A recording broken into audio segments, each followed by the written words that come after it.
Hello and welcome back, ladies and gentlemen. Unfortunately, due to a culmination of problems, I find myself alone here going into the lower bracket final, but it's okay. We persevere, we carry on. We head into the lower bracket match. It is unfortunately, this wasn't discussed at the end of last broadcast. Kraken may have won, but they found themselves with other commitments today and couldn't field a roster. 3 people had work, so the G Fuelers were promoted through the tournament. So up next, it will be Wind Diesel versus the G Fuelers to see who plays off in that lower bracket. We do have our map vetoes ready to go, so we're going to try and get through this one nice and quickly and try and recover some of that time. And as you can see on your screen, Chalet Oregon Band, Coastline Clubhouse up first. We then see Bank Villa Band out, and it's Cafe Dostoevsky, I believe, is our decider. It's all been a bit scuffed on the back end, but we're here, we're ready to go, and as soon as we get the R's in chat, we're going to throw it straight live for match number 1 on Coastline, and there we go, we have the R's, we're jumping on in. Coastline has been a pretty interesting beast we've seen a couple of times over the last couple of play days as we come into this. G Fuelers on the defense, Wind Diesel on the attack. The good luck have funds in chat already. Now, it's worth remembering the G Fuelers, look, they had a pretty interesting Coastline matchup. In fact, it was a pretty dominant Coastline matchup. They put down Kraken to push us to that decider. So I'm definitely keen to see what is brought out. G Fuel is going to immediately ban the Nomad. No surprises there. Just how influential that operator is on flank watch is one that is always automatically going to be targeted out here. It was either that or the Jackal.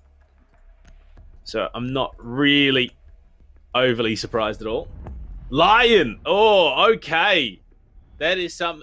That's another prominent pick that has seen a lot of play on Coastline at the moment as well. So we will see him taking out one half of that Chimera duo. Where do we go on the defense, though? We've seen a number of different options in Valkyrie. Yeah, look. Wind Diesel know just how big that operator is on the defense, so it will be banned out for now. Final. I'm imagining a Pulse, Goyo, potentially even the Mute to come through is the final ban. And Wemai. Okay, so it's that utility denial that is going to be taken out of the equation. Some pretty solid bans on the whole. Leaves an interesting number of operators in the competitive pool. We are going to be able to see Mira played here.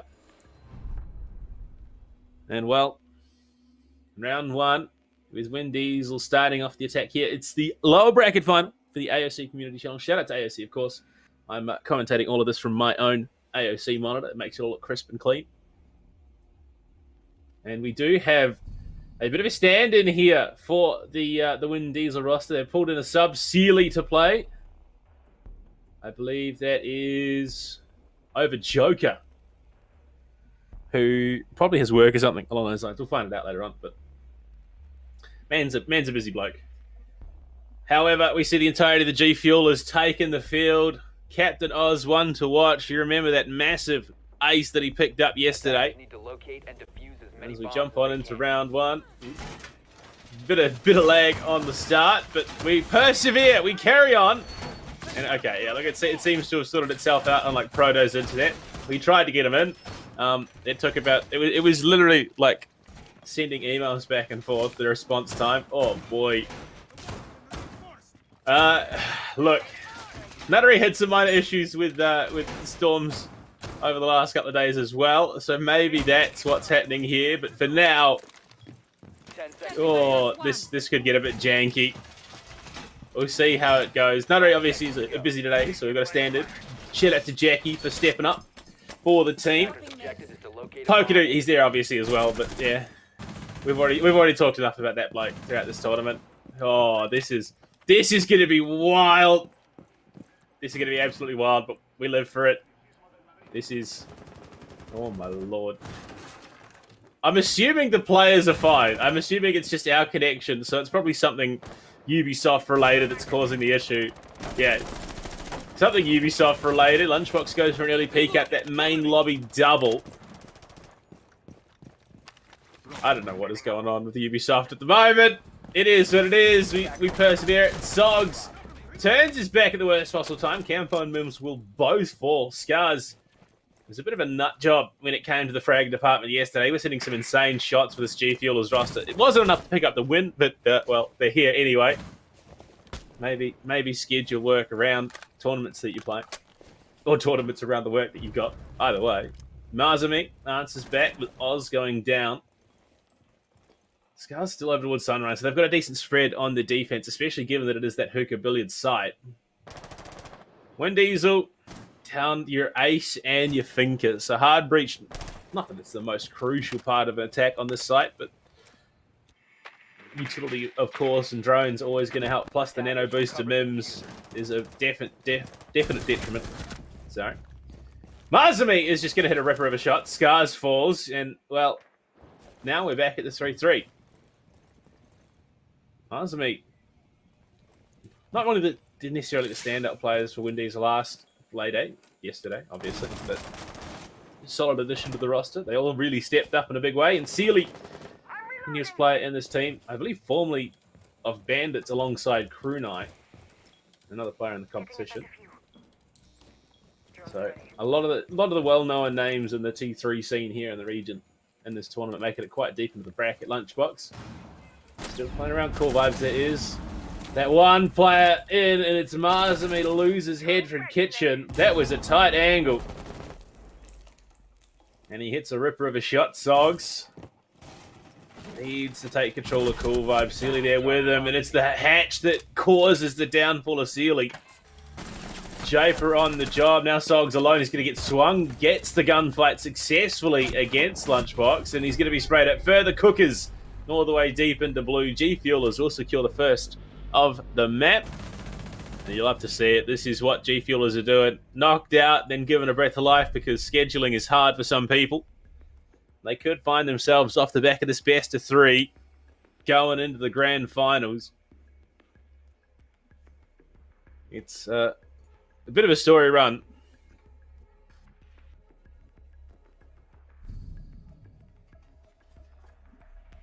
Buttery side indeed, Pokadu. So you got to make do here in the solo cast. There's only so much content you can bring, so if I can make it entertaining for myself, I will. But at the moment, it is a 1-0 lead. This is really workable for either team. The unfortunate nature of things, though, for Wind Diesel is that G Fuelers have already found success on this map within the last 24 hours. And it is also potentially a map that could be played in that grand final. So I would imagine Monkey Theorem actively watching this matchup so they can figure out what they want to do going into that grand final. We do apologize for the OBS lag. It is one of those things that we just can't control right now. 10 seconds to insertion. Going into this round, 5 seconds. I mean, it's successful defense. A hookah usually translates into kitchen, which, I mean, it's the play. They are going for that extension upstairs. Honestly, it's probably one of the most, the biggest quality of life changes of this site is the fact that you now can play it upstairs, hold the site vertically. And Sealy is left to match. Unfortunately, at this stage in the round, and without a rehost being called, nothing can be done about it. And it looks like Wind Diesel are just going to soldier on. Sog's looking to get... Yeah, look, it's nice to know we're not the only ones battling. That would be the ideal if we could get things working, but hey, you got to make do, you got to soldier on, you got to work with the tools that you are given. And at the moment, G Fuelers have been given a free frag, essentially. So hopefully they can capitalize on that and translate it into a win. Taking down Mars, I mean, it's going to compound losses here. Cook is going to bag himself a double as they just feed on through the meat grinder. Might even find a third as there is a player over towards Hall of Fame. Just jiggling around. Campo. Nitro Cell, he's going to get down there. Cookers bags himself the freest 3 of his life as soon as they get confirmation that Mims is not in a position to contest. Cookers will be able to get the down, confirm it, and that will be diffuser. In fact, it is just outright diffuser control taken. Mims looking to rappel up, and Cookers should know now that Mims has gone for those cheeky shots, and Lunchbox being a nuisance that he is. And Cookers know he's looking to use Campo's bait now. He's decided to go up for it, and yeah, there we go, triple. I think he was shot by a teammate there as well, because I don't think Mims could hit that angle. So maybe some quarrelling over who truly deserved the execution there onto Campo. Mims alone in a 1 versus 4. No drones, limited utility. He's going to go for, I would imagine, yeah, the concussion play upstairs. Try and deter them. I think that was a concussion. Sounded like one. It's all a bit scuffed here. There we go. Spots one player in that main lobby. Looking to go for the kill, but it's jump out from Cookers and traded back immediately by Lunchbox. Unfortunately, Cookers couldn't get the pseudo-ace, I suppose would be the best way to describe it. It would have been an ace, given that Sealy had left, because it would have been the entire team. But unfortunately not to be. He gets traded out, baited by his teammate, and, well, No, he's okay. He's just made it back in time. Siege timing works in mysterious ways, sometimes for the good, sometimes for the bad. Vasily, he's back in as the game is ready to go. Well, Kitchen Gaming is the title of Captain Oz's game plan, apparently. Look, if it works, if he finds the damage, make it happen again. But in all honesty, that might hurt Win Diesel just a little bit. Down 2 rounds already. We go to Penthouse Theatre, which is hot topic at the moment. Is this the new tertiary site? Or is it still that 4th position? I think we're probably going to have to wait a little bit longer to figure that one out in the grand scheme of the Siege meta. But you look at the setup so far. G Fuel is looking to get things underway. The big impact factor for the attack, though, has to be Campo. Even potentially Mims with the Argus cameras. If they can get a drone into an Argus camp, deal with those artillery claws early. Hoping that there is a secondary hard breach gadget in play, because if not, well, everything that I'm saying is completely irrelevant. Oh, that's cheeky. That's big from Cookers. And yeah, that 100%, yeah, that gets both walls. That's big. That's the new meta coming into play. Hopefully some teams will have seen that. And we'll start to see that. I believe chances are we've probably seen it at higher levels already, but it's the first time I'm seeing it. No hard breach either. Oh, okay. Unlucky. No secondary hard breach. It means it's going to be a hard time at the best of time. So, Win Diesel looking to play this entirely off the frag. Sogs contemplating crawling on in, but Lunchbox was there, and he's going to upside down repel the window instead. Lunchbox is still in this position, and without any hard breach, they're just going to have to force their way onto the side. What's the game? Oh, head spotted. Lunchbox, what a shot to hit. He had no information other than the pixel that he saw. He's going to barricade off Sunrise as well on his retreat with no chance of a refrag. That's going to, again, just whittle away that Demental of Win Diesel. Cook is looking to get aggressive onto this penthouse double. A lot of shots, and Captain Oz just staring into Hookah through the hole in the wall. One that he made, presumably, with the bailiff earlier in the round. That's going to be a real gut punch to Sealy, unfortunately. So far, his start in this end of bracket run, he's 0-2. Pushing on through. Captain Oz still looking to get aggressive. He was a real powerhouse yesterday on some of those aggressive clutch plays. Argus cams coming on through, looking for that information, trying to feed it what they can. Sealy on the cams, but Campo finds the closer onto Lunchbox in the end. Almost finished off earlier by Sogs, but had to commit multiple players. Oz and Scars just step into the void and embrace the swing. I don't know what Captain Oz is shooting at there with the bailiff, and the MX4 runs out of ammo. Mims very much lucky to be alive in this situation. Is being hunted. They know where he is, and Scar's the one to pull the trigger and swing and commit. 3 rounds on the fly here. Flawless rotation of bomb sites. The G Fuel is on the defense. And that is a truly commendable effort to kick this map off. Youth versus age again. Maybe showing what is achievable with look, a ton of G Fuel flowing through your veins and the reflexes of a young gunner. Either way, there's still room to work with here. Wind Diesel, if they can get a couple of rounds flying, they could maybe look to bring this one back. Japer, 6 pick onto the Thunderbirds. So again, they're going to be looking to play that aggressive style. Campo, reverting back off the Twitch, is now picking up the hard breach role for the team. On a map like Coastline, hard breach is not the most necessary, but look, Attackers need you to locate and defuse bombs. better to have it and not need it, and then to not have it and need it. So I can respect why the switch has been made.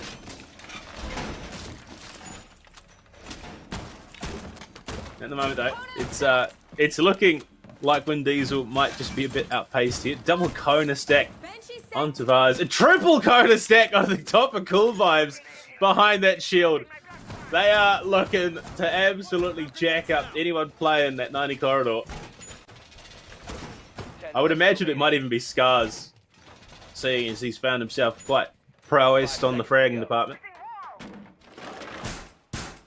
Interesting. Lunchbox down in the kitchen to get... No surprises there that a guy named Lunchbox is playing in the kitchen. It's just these things that go together, hand in hand.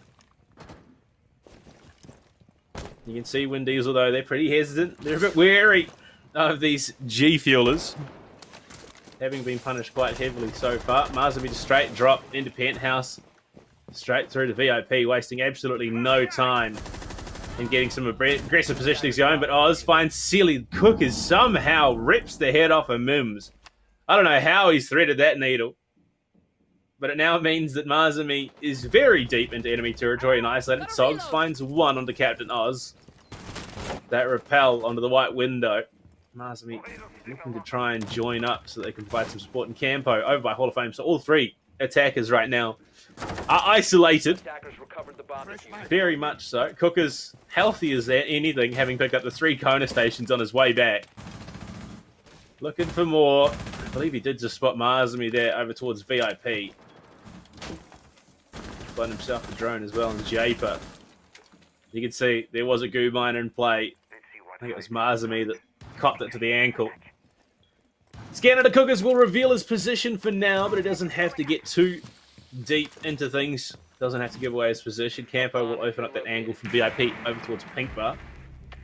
And Cookers is just going to rip the head off of Marzami as well. Another little T5 spray on the Marzami pushing from luggage. And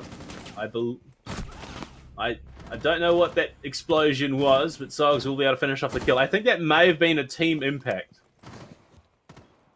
Yeah, Lunchbox for the impact. Onto Cookers, trying to deny the KD. Sogs, again, isolated. Campo, possibly in behind him. I would have to hope that he's in behind it, but no, watching the cross. So a little bit deeper in the pocket, over towards luggage. 53 seconds left. There's just so much time. Lunchbox is going to overstim. In fact, Japer as well is going to join in on the fun with the Kona stations. 45 seconds now is the time ticking away.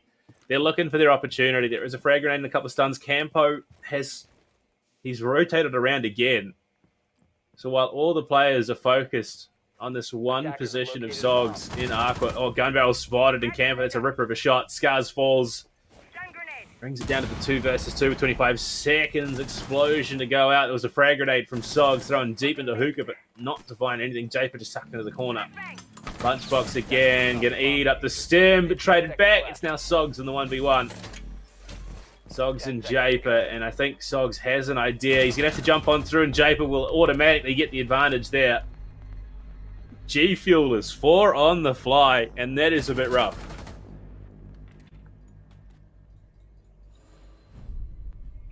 Coming to the tail end of the half. I mean, the odds are stacked against the Wind Diesel crew. Not quite sure what they need to do to be able to bring this one back, if anything is possible. Oh well, back down to kitchen service. Cap cannon play for Cookers now. So I think they're just leading a bit more into the meme, the violence. And the question has to be asked, at what point do we just look to our second map of the series Attackers have located because a G bomb. Fuelers are making quick work of this.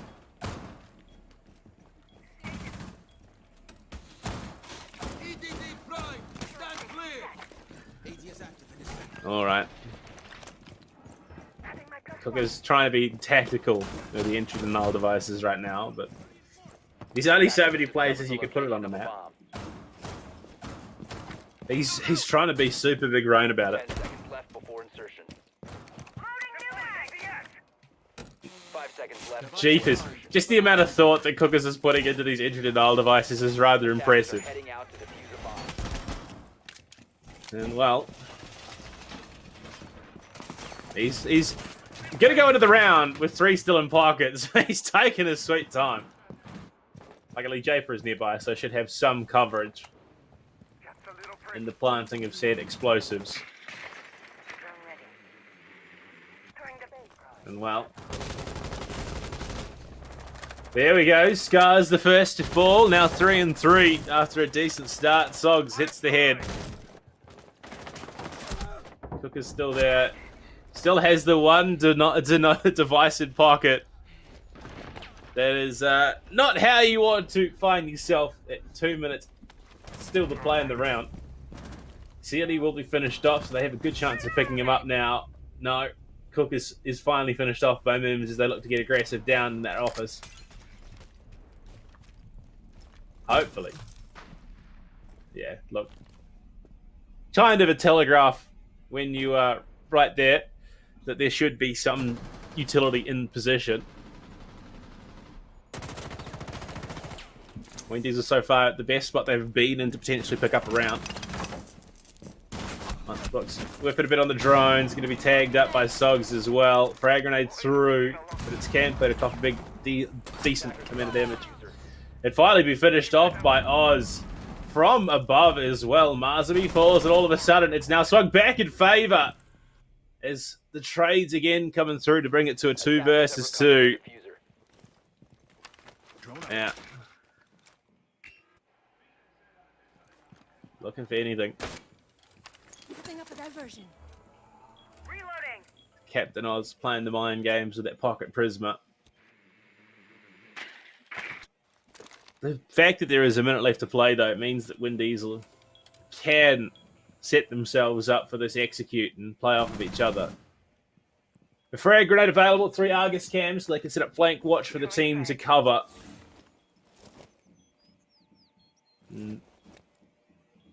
Now, The attacker's bomb diffuser has been dropped. Japer falls to Mims. It's now on Sogs, the man of the hour.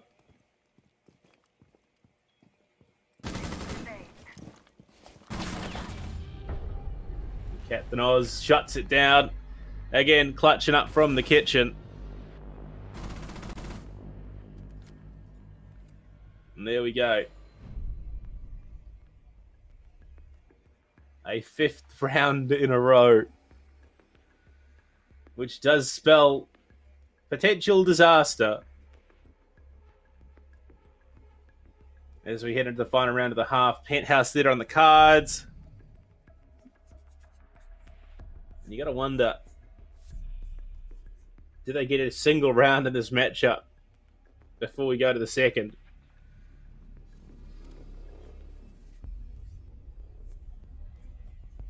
Frags at the moment. Look, honestly, unfortunately, Sealy in his match with the team, 0 frags. Locate and defuse bombs. But at least, you know, Wind Diesel Sogs has 6 right now, so he's currently holding half of the team's kills.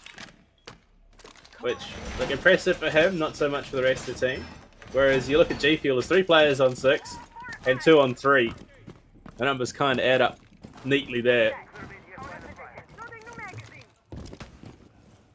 22 seconds left in this potential, well, actually no, definite final defensive prep phase for the G Fuelers.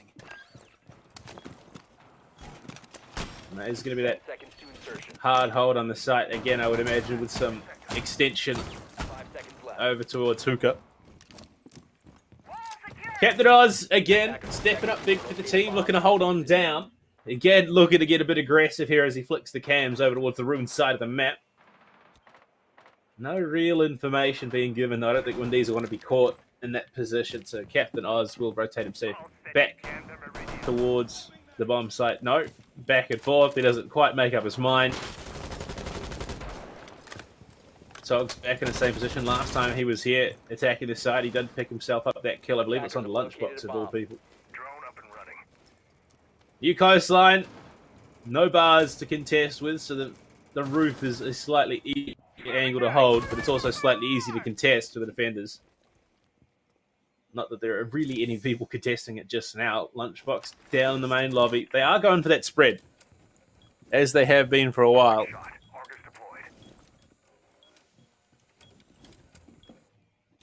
Cookers. Man inside the site. Jafer deeper towards theatre, so there is close proximity support. Drone's coming in. Japer's going to feed that information through. Japer is currently deathless as well in the half. I've cursed him now, but he's going to find another kill. So the curse won't come into play until next round, obviously. That's how caster curses work. The inside look at what a caster does. And, well, unfortunately, the answer is there. Oz falls.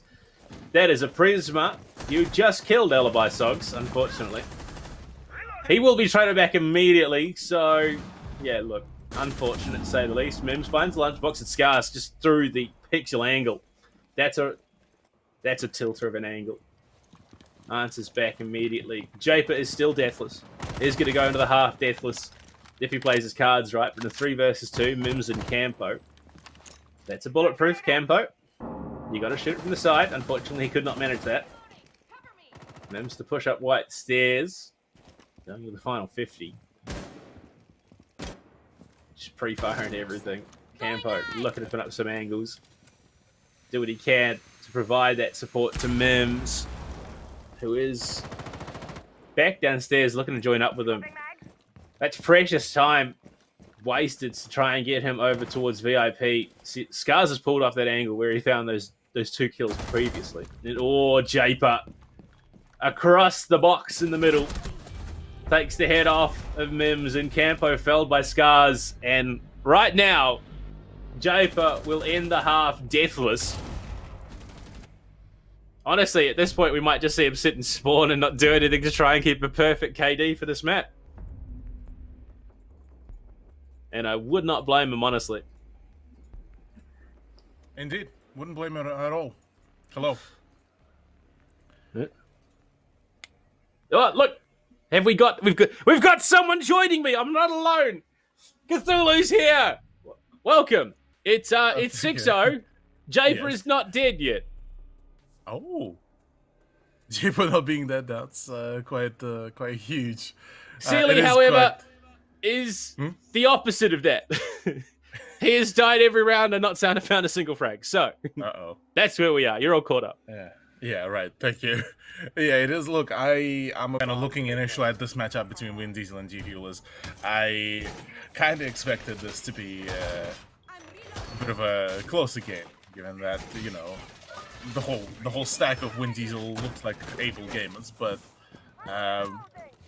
unfortunately, well, for them, unfortunately, that's not the case. G Fuel is just absolutely running through, and yeah, look, if Japer could perform like this in OCL, look, the team that he's wearing the tags of would be up on the higher end of the. I mean, to be fair, you say that, but it's not like he's underperformed, other than that first match, obviously. But his subsequent matches, he's been all right. Yeah, true. Albeit, again, undeserved bully. Not the stellar performance like somebody like Archie. Yeah, no, but I mean, look, you look at the people that he's versing. 3/5 of the team deserve to be in the retirement home. Not wrong. Maybe there is a reason why they are in the retirement home. Well, look, with the possibly the final round upon us, Hookah Lounge could be an interesting one to defend, given the fact that quite a fair bit of their lineup is looking to be quite roam heavy, and already they are paying quite dearly for it. Japer finally falls to Campo.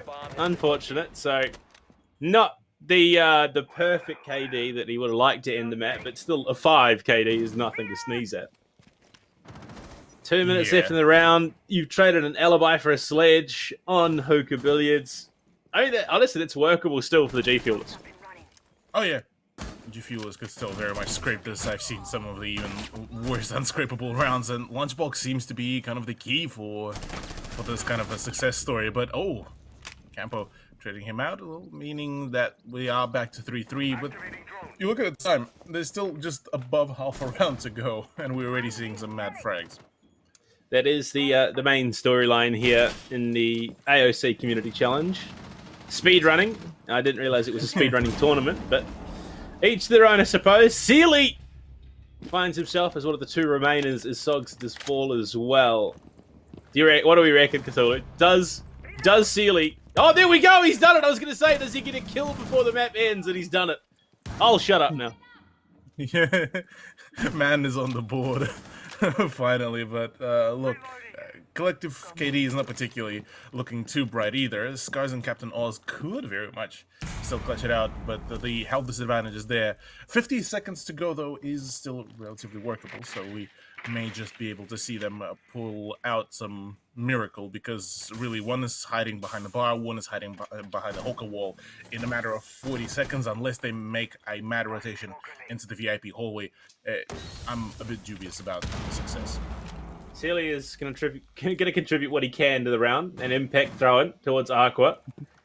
But no one on the side of Aqua at all. So they're a bit debated. Campo falls, and it's now down to Sealy. Captain Oz, I think, just team killed, or downed his teammate, holding down mouse 1. No, okay, so Sealy did get the down. Unfortunately, not the kill, but Cthulhu. Wind Diesels have just been 7-0'd in their first match in the lower bracket final. Yikes. Yeah.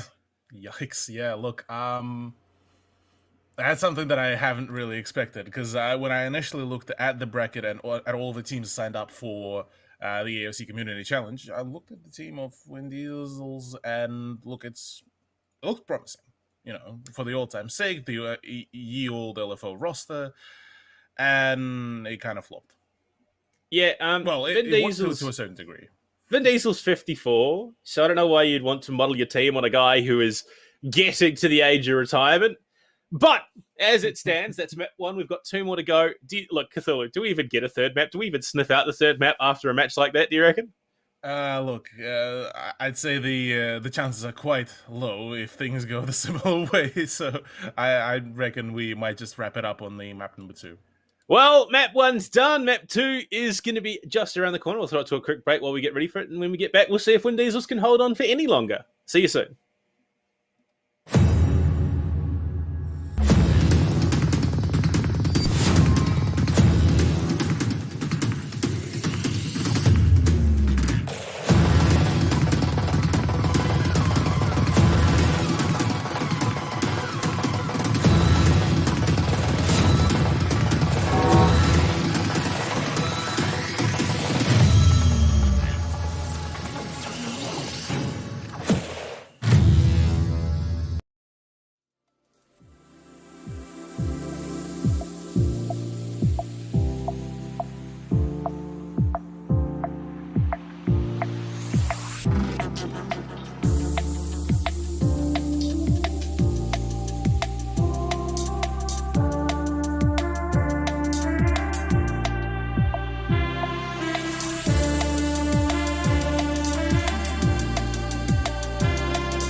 Welcome back. We're going to be going straight into map number 2, Cthulhu. Wind Diesels are looking a bit bleak right now. We've seen Coastline, a frag-heavy map, which, look, that is also the map that G Fuelers beat Kraken on yesterday. Now we're going to Clubhouse. It's a little bit slower. It's a little bit more strategic. Do you reckon the Wind Diesels can bring it back at all? Look, maybe. It's definitely going to be an interesting turnout. Oh, we already Pokedu started the game early again. Pokedu started the game. Look, it'd be like that. So don't worry. But look, Clubhouse, I'm definitely thinking that we might be seeing a little bit of a closer scoreline. Partially given the fact that I now got to witness 2 different Apex sub-regions play Clubhouse, and both are extremely polar opposite. Because do you know what I learned as of recently, Panda? It's better to swing than ping. God damn it. Well, to a certain degree, you're not wrong, but kind of the more officialized takeaway from that, SEA knows how to play attack on that, and they're absolutely dominating it. But when it comes to defense, only a choice few teams can actually defend. When it comes down, like the exact opposite of ANZ, which is every team can play defense, but none of them can attack. Yes, exactly. So, in here, I'm assuming G Fuelers are pretty much adopting a very aggression-heavy gameplay. So I'm assuming that's going to be their kind of the SEA plan. For Wind Diesel is. Yeah, look. At this point, they just try to eat as much Viagra, as much of whatever it is to rejuvenate them, because otherwise, it's not gonna go for them. Not gonna go for long for them. Yeah, look, virility and stamina could be a real issue here for the retirement crew. But look, we're going into the first round. Defense first for G Fuelers, and we head to Gym Bedroom. Captain Oz bringing out the mute. Sealy has 1 kill in 1 map, so he's 1 for 1 in terms of the kills versus maps department, not necessarily kills versus deaths department. But, I mean, you look at the setup, Thatch has been let through, Flores has been let through. We saw Maverick Jackal banned on the attack, which is honestly a little bit bizarre. Look, it's not the most unusual ban, honestly, but look, maybe Jackal is the issue here for Wind Diesel to kind of track. Maybe they need to kind of return to Monkey and go with the ranked bans and see what is up. Apart from that, Mira and Valkyrie do make sense. Maverick makes sense given just how powerful he is on the Clubhouse, and which has been said over and over, like for what, like 2 years now. And look, yeah, 5 seconds just left. an interesting chance here for Wind Diesel to really come back. But again, retirement village calls. Maybe Clubhouse is going to be kind of the one where they just sign the papers and just go for it. Sorry, Grandpa, you're not coming home with us today. Well, that could be the situation we face after this. Wind Diesel, if they lose Clubhouse here, they won't be carrying on with us into the Grand Finals. They will bow out in 3rd place, and it will be the Young Guns battling out for 1st in the AOC Community Challenge. Captain Oz playing the shotgun pulse here. A throwback to a very another prominent shotgun pulse player who no longer plays comp at the moment, but MT Jax would have been great to see him. What is that? What is that? Is that a bulletproof camera there? No, a lunchbox. Sealy's dead again. Oh no. Sealy copped the L yet again. It's just at this point, might as well grab the counter on the stream. It's just how many times Sealy gets bullied live on broadcast. Honestly, it's beginning to feel like that meme. Like, oh, I once played OC, and of course you did, Grandma. Let's get you back to bed. Poor Sealy. Poor Sealy, poor Wind Diesel in general, because look, back in the day, they were far from being a bad bunch of players at all. So, and Campo still being the gamer out of all of them, actually, who still gets to stick around for a brief longer in the competition. At the very least, he's the one able to finally shut down Lunchbox, who did go on a bit of a spree with the UMP, but in a 2v4. No, no! Make I it just saw the 1v4. I saw the corner was shot out.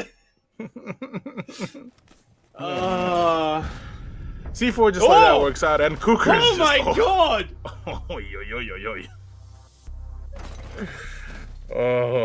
Oh, Oof, indeed. that's my mate. Yeah, look, not wrong, Lunchbox. That is indeed your teammate. Thanks for acknowledging that finally. Look, I think Campo might be saving some strats for the Rufflecopter boys going into Apex South promotions. Honestly, at least that's what it's feeling like. That was a brutal round to kick off the second map of the series. Yeah, look, it's it feels one of those kind of situations. Partially just save the strats. Partially is just one of those outside I'm bolding, inside I'm molding. Maybe that's what's happening with Vin Diesel, given that usually once you pop into retirement, the hairline kind of also bristles down. Look, there's only so much you can do. You just hope the sunset years are good for them.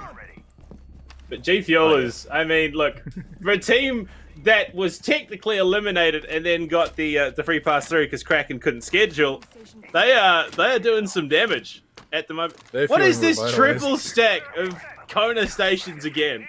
No way! Look, it's to counter essentially if you get swung on and you're left on 1 HP, that way you back up to full HP straight off the bat. No, it works in place of a proximity alarm. You can hear all three go off as they swing you. Oh yeah, that as well, but that puts you at a heavy disadvantage as if somebody just did a double finger boost on your opponents. Every shot you deal is healed immediately. That's a terrifying. That's a terrifying prospect. That's a painful thought. Do not ever put that ever in your head. Oh, Captain Oz. Oh, he knows. Oh, that's a free kill. That is a free kill and a half. Surely. Yeah, the cam's gonna be shot out. Yeah, with the fact that there's also a breach in the Hibana wall. He should be able to find this. No claymore? Oh, there was a claymore. No, wait. Did he shot it out? He shot it out, Oh, but the player was tucked in, Celia just in around the corner. I think there was a claymore. Pretty sure Captain Oz actually heard the operator getting on the camera, so it should have been an easy swing, but Captain Oz actually could be very quickly. It was Mim's claymore. Attackers have located a bomb.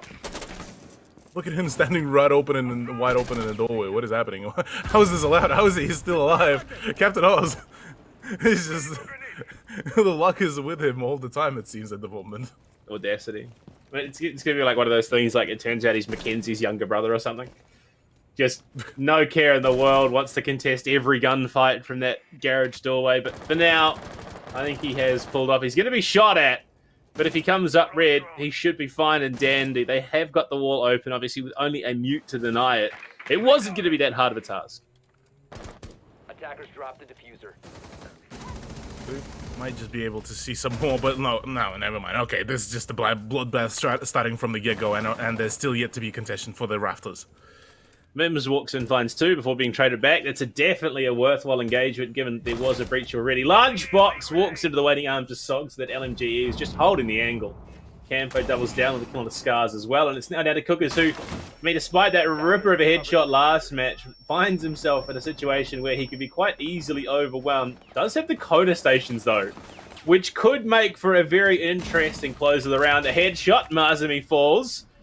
Players know where he is now, but if he sneaks on a little bit further, he could have healed himself up. I believe that was a shot. Heal yourself, gamer.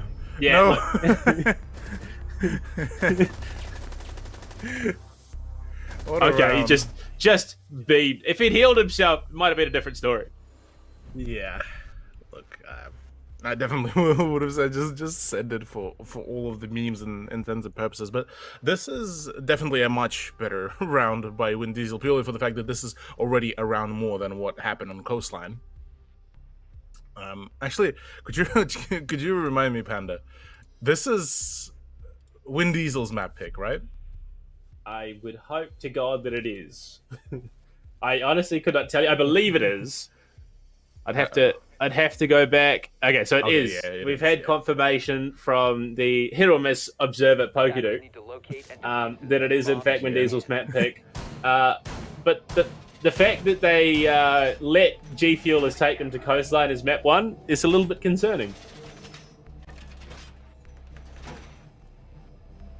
Yeah, a few question marks. Certainly there. A few interesting question marks. But look, Coastline is already the thing of the past. Just like the competitive virility for some of the players. But Win Diesel already showing us strong. That entry by Mims was by far one of the biggest momentum swings that Win Diesel could have performed, especially in that very round. But keeping it a 1-1 scoreline will definitely make sure that we are keeping it relatively close. Albeit, look, I've seen now far too many teams start off with a 1-1, but then proceed to completely flop and lose the next 6 rounds in a row. Well, like we'll see if experience trumps mechanical skill. Vin Diesel, this is probably the closest they've been all series, so hopefully they can keep that trend running. Unfortunately, Celia's going to continue his trend of just not finding kills.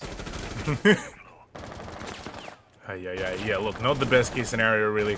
Playing off that breach scores Scars a nice frag and another swing from Lunchbox just like that, looking to find even more. He's hungry. Campo will at least get Scars. And they almost found the kill on Lunchbox in Garage. Mazumi just a little bit too slow on that trigger. But the question has to be now. They've got 2 hard breaches and a player who enables hard breach, but that is it. What do they do? There's only so much they can. Yeah, look, not much can be done, albeit, look, still plenty of time. It's just, it seems like both teams are very eager to get into it straight off the bat. So, with already a frag count going up to 3, yeah, look, Win Diesel could still make a comeback. They have all the essentials, it's just they don't have the swinging. Oh, okay, now never mind. What I said, just discard it all. Back turn. Campo had no idea what just hit him. Unfortunate. Cookers has been down on the site with Captain Oz this entire round. Mims will finally finish him off, but at the cost of a significant portion of his health. Captain Oz, look, you gotta respect the man who does not leave sight for anything. Yeah, look, I can relate. I'm one of those people because I'm too scared to swing people. Look, Japer on that roam could actually introduce a very nasty surprise, given the fact that Lunchbox just found one. But you know what? Not even need for surprise. It's the M1014 that just wraps it all up just then and there. Yeah.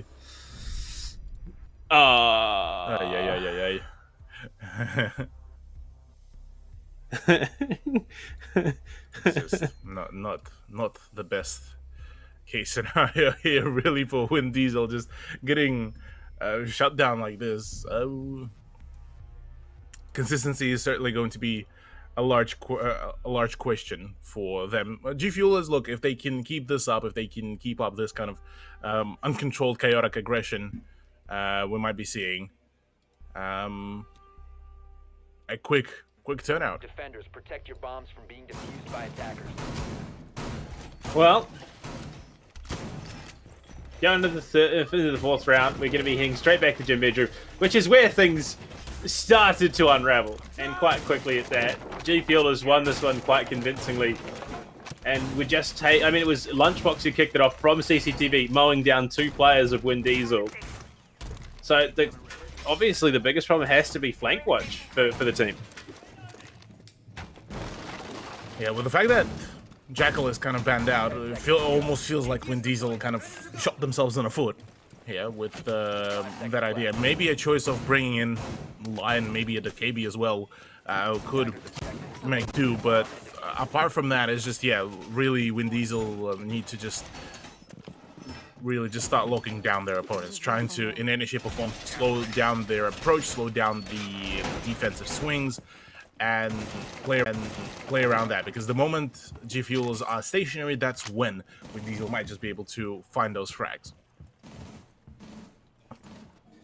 Well, there is room to work. Obviously, 2-1 is not the end of the world, but if we see G Fuelers potentially run away with a round or two more, that's when you got to question: is this all the cookers? Don't nitro sell yourself, please. You guys are doing so well. Oh man, yeah. Look,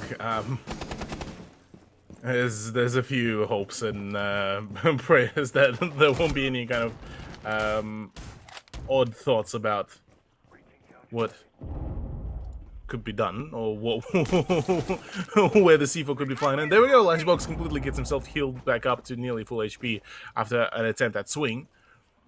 And already a much slower round. No swings, none of that. It's a much calmer, much paced down play. And this is actually might be able to work into the hands of Wind Diesel.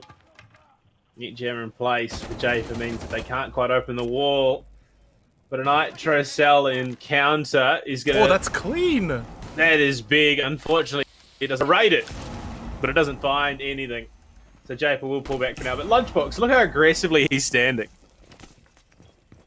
Stands there menacingly, watching over any kind of position that could be opened up, but instead just gets himself tagged back up and runs back to the Kona stations to get himself, just watch his help out. Oh, there we go. Like a fresh breath of air into the lungs. I genuinely, I want to know that from the devs. How does the Kona station actually work? Like, is it like literally they're paintballs? It's paste on the skin that heals you. I want to know the science behind it. I'll at someone on Twitter later today. But at the moment, Japer nice and healthy over stem. 5 still on either side of the card in the final 35 seconds. Lunchbox spotted. He's out finally. Sealy gets himself the second frag of the series. Scars answers back with a kill on the Sogs. Captain Oz looking for a big spray, but he's in trouble. Has to rotate back in and try and get those Kona stations. And Japer seals his fate, blocking his path. We're down to the 1 versus 3. And Scars, I mean, look, Scars is a hell of a fragger. He's going to find 1, 2 for the mowdown. Can he find 2 more? Even play the clock here. Looking to swing onto the doorway. Pistol out. He almost gets Sealy. Scars is so low. He's just going to tuck it into the corner as the plant does go down. Finishes off the kill. Triple. He's going to go for the reload. Play for the clock. Got to swing in. He's got to hit some ripper headshots with the frag grenade. Oh! That would have been enough too. Just on the pixel edge of it. Looking to swing on in. Unfortunately misses the head of Campo. Wind Diesel get themselves another round. There we go. The moment Wind Diesel were able to lock their opponents in, that's where they were able to just swing in and pick them apart bit by bit. Because, yes, G Fuelers have the fluidity of their movement, they have the fluidity of their gameplay, but the moment they stop, that's it. Almost like, you know, like sharks. The moment they stop, they can't breathe, they just flat out die. That's what happens with G Fuelers. So, technically, in that analogy, Wind Diesel are the divers. Well, I'm not too sure where I was going with that analogy, but yeah, it's somewhere out there. Look, we'll I mean, after map 1, Wind Diesel, you would imagine are great at diving.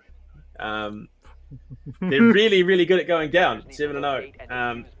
But at the moment, look, they're keeping it close. They're keeping it competitive. Marzami is the one to not have dropped a single frag this map. Sealy redeeming himself and, in fact, doubling the kill count that he got from last map in only a handful of rounds.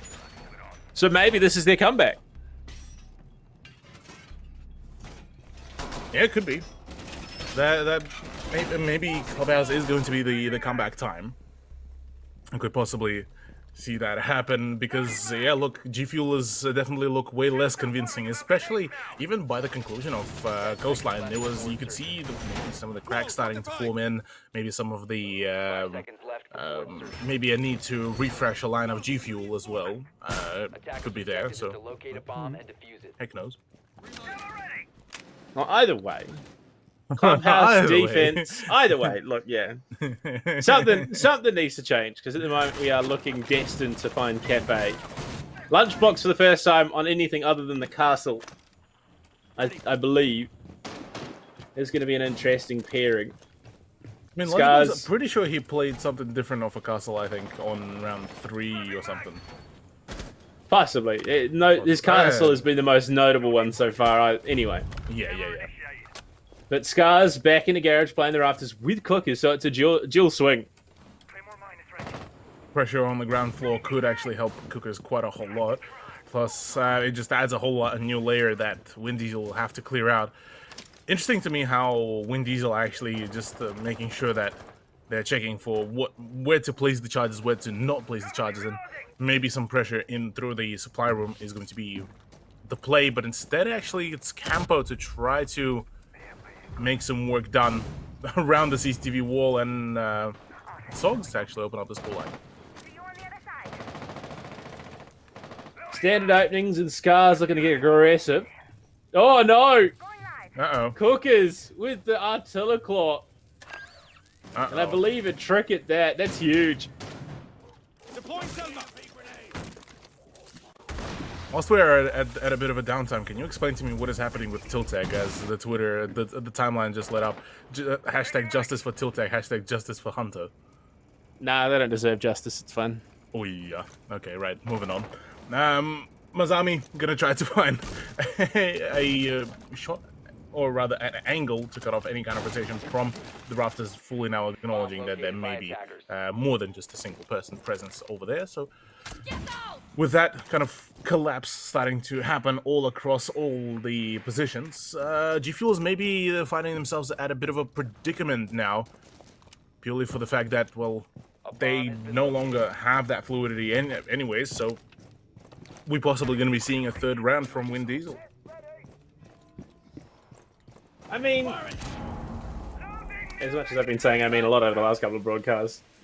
There's a lot of uncertainty in these matchups. Mazami, though, very certain that he's killed Jay for the concussion coming through. Fez drops... Campo drops Scars and Cookers falls to Sealy, who's now 3 times the kills that he picked up in the first map. Captain Oz for 1. Can he find 2? Out of ammo. I mean, that's, what, the second smallest mag in the game versus the largest mag? I don't think he was ever going to win that. Yeah, quite a fair bit of confidence was in that man. Maybe a little bit overgauged, but look. Wind Diesel. Already higher on the score line. Already doing much better than what Coastline was. Possibly even looking to take us into map 3 here against G Fuelers. The storyline that initially during map 1 looked borderline impossible. On the tech, it's definitely a huge achievement, and for G Fuelers, it feels like a little bit of an oversight as to what's been happening with them, because the moment they kind of stop moving, but the moment they kind of give away too much ground too early, that's kind of it. And all that Wind Diesel really needed to do is stop those early peaks and just play it a little bit more of a pace down game. Honestly, I'm beginning to wonder if Coastline was, you know, their midday nap time, and now they're awake, they're ready to go. Could be. Wind Diesel. Or waiting just for the pills to kick in. Yeah. I mean, it's just like, maybe it's just because they do come from teams. A lot of these players, you look at Mims, you look at Sogs, you look at Campo, they come from teams who are reasonably strat intensive. Coastline was never a map that their teams played well on.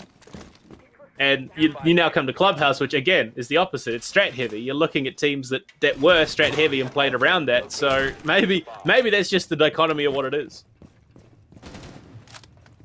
Yeah, maybe. Let's see and find out, because so far, earlier rounds by this time already G Fuelers were finding some action for themselves, but because of the change in pace, because Wind Diesel pretty much acknowledged that, hey, this is kind of...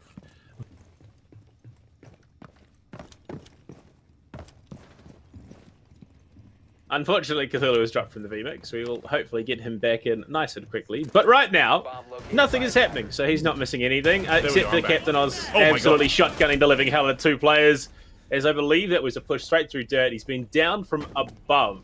To the one round that Japer they have the diffuser. They have diffuser control too. The one round that Japer is not playing Thunderbird, this is absolutely brutal. Yeah, a swing does come about. Sogs nearly does claim himself the dub over Lunchbox, but you look at the health, both Lunchbox and Captain Oz, extremely low on HP. So a single burst from any one of those any of those guns of the attackers could have been deadly, but Mazami is the last man standing. Not much to be done in a 1v4. Swings are there, and oh, look, okay, maybe Mazami might just be able to do something.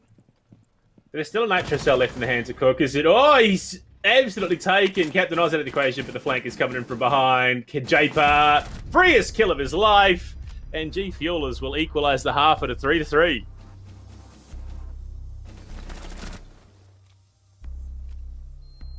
There we go. Well, at the very least, we do wrap it up the first half in a 3-3 scoreline. There's still a chance. There's still a hope for G Fuelers to just keep it at a at a 2-map gameplay for themselves to push into the grand final. For Win Diesel, it's kind of, I suppose, the bare minimum achieved, because we've talked about how NZ teams not particularly favor the attack on any of the maps, so it is a good sign for a 3-3. It's still very much workable. Them on defense is going to be an interesting storyline, because we're already seeing a relatively same lineup from Coastline by Win Diesel on the defense, which could mean two things. One, it's either they just going for comfort picks and just trying to just still have fun on top of it all, or that's kind of the only thing that they remember before dementia kicks in. Yeah, unfortunately, off a round like that, maybe Win Diesels are sundowning a little bit. But right now, a 3-3 half is doable, especially given that they are now heading onto the defensive clubhouse. They have some pretty solid defensive players, and I'm excited to see, you know, Campo go to town with this Kaid in the Orge 3. Org is actually extremely PogChamp weapon, so I wouldn't put it past that Campo will go absolutely ballistic with that gun. Fun fact, absolutely useless to anyone else but myself. I actually got to shoot the SMG version of the Org myself IRL. Very fun gun, very easy to control, so very realistic depiction in game. Weird flex, I know. Weird flex, but okay. Weird flex, but okay. It's just that's what you get when I get to cast straight out of bed. Well, my weird flex is that I've used the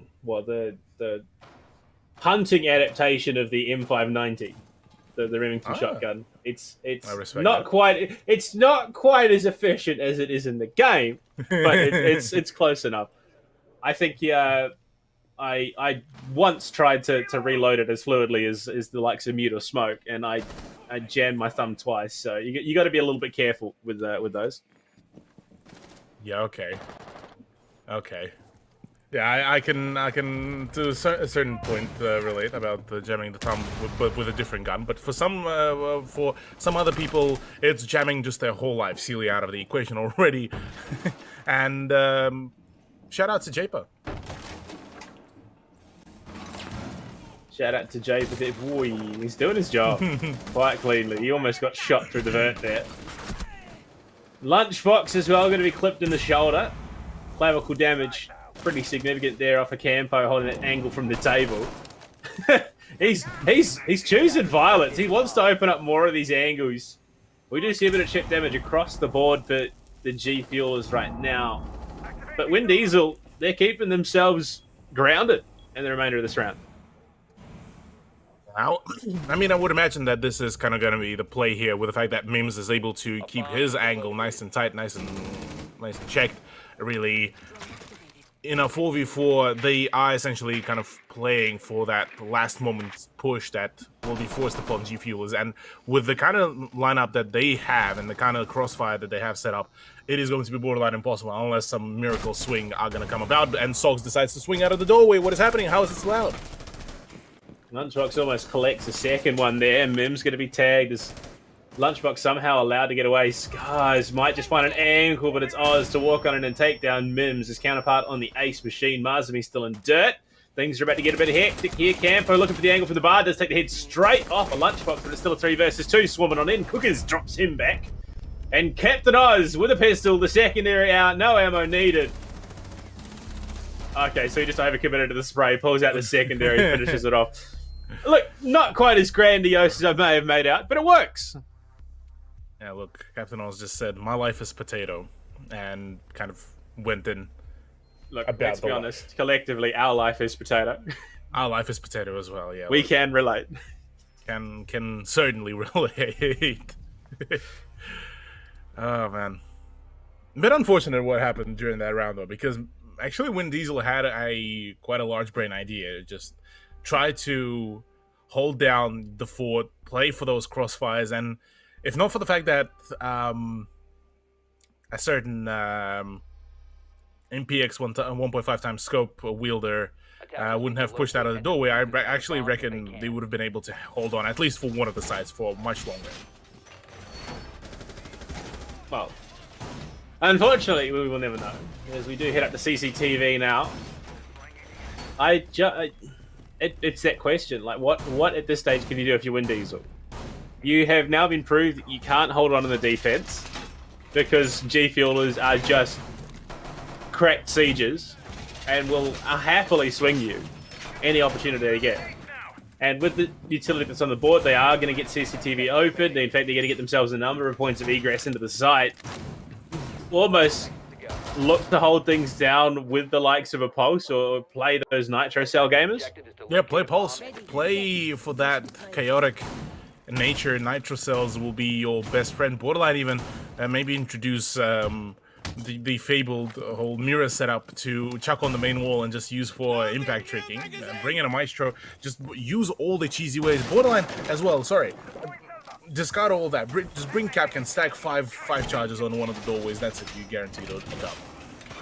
Well, we saw the Capcan played by Cooker's last map. He only got 4 of them down before he died because he couldn't figure out where he wanted to put them. Oh, okay. Oh no. Okay. Was that... Okay, so EMPs were committed to make that happen in the first 40 seconds. So they will look to get things open. Will look to get themselves an avenue in. Mims still has a single battery in the pocket. As they did commit both artillery claws to try and enable that garage hold. But we've seen teams already able to work around it. Absolutely, yeah.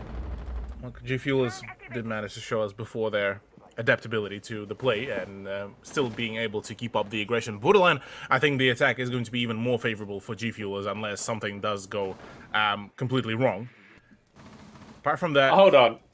I just noticed the gun and charm skin combo that Mazumi is running. And it's the NIP 416 and Slip Hazard charm.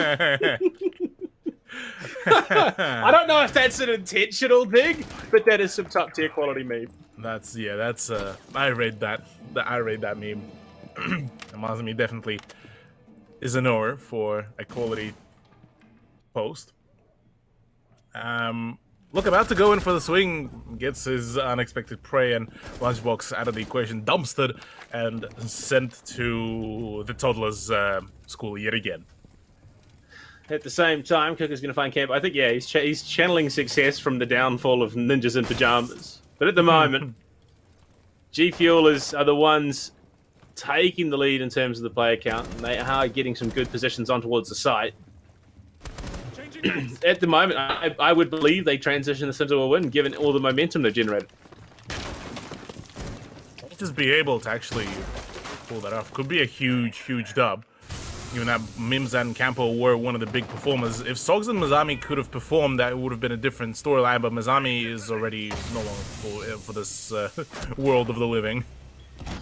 Cookers hits up Sogs as he steps out too far into the site. If EMP goes, but it doesn't really matter. Scars has really been a stand-up performer for the team, and it's still baffling to me that he's the one on Hibana. I suppose, yeah, it's sort of a secondary hard breach role with the Type 89, but I'd love to see what sort of work he could do with a bigger mag, for one, on the likes of a Zofia.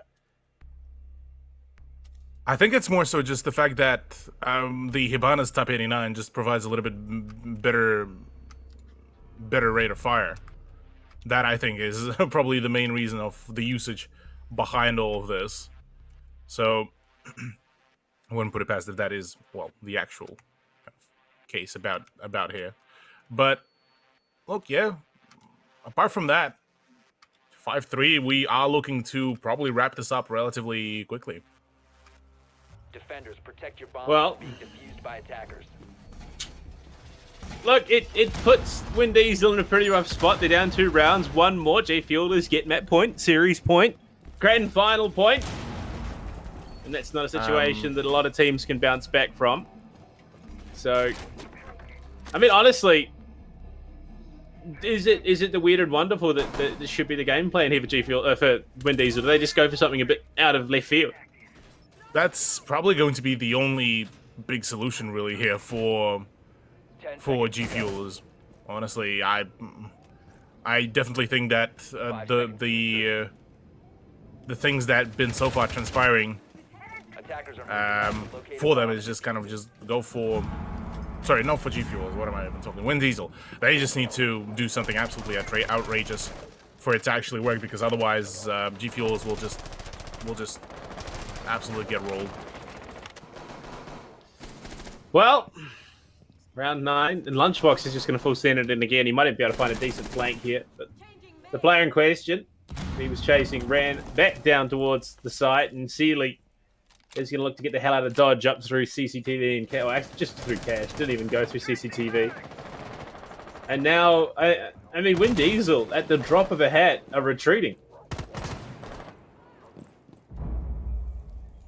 Getting the G Fuelers.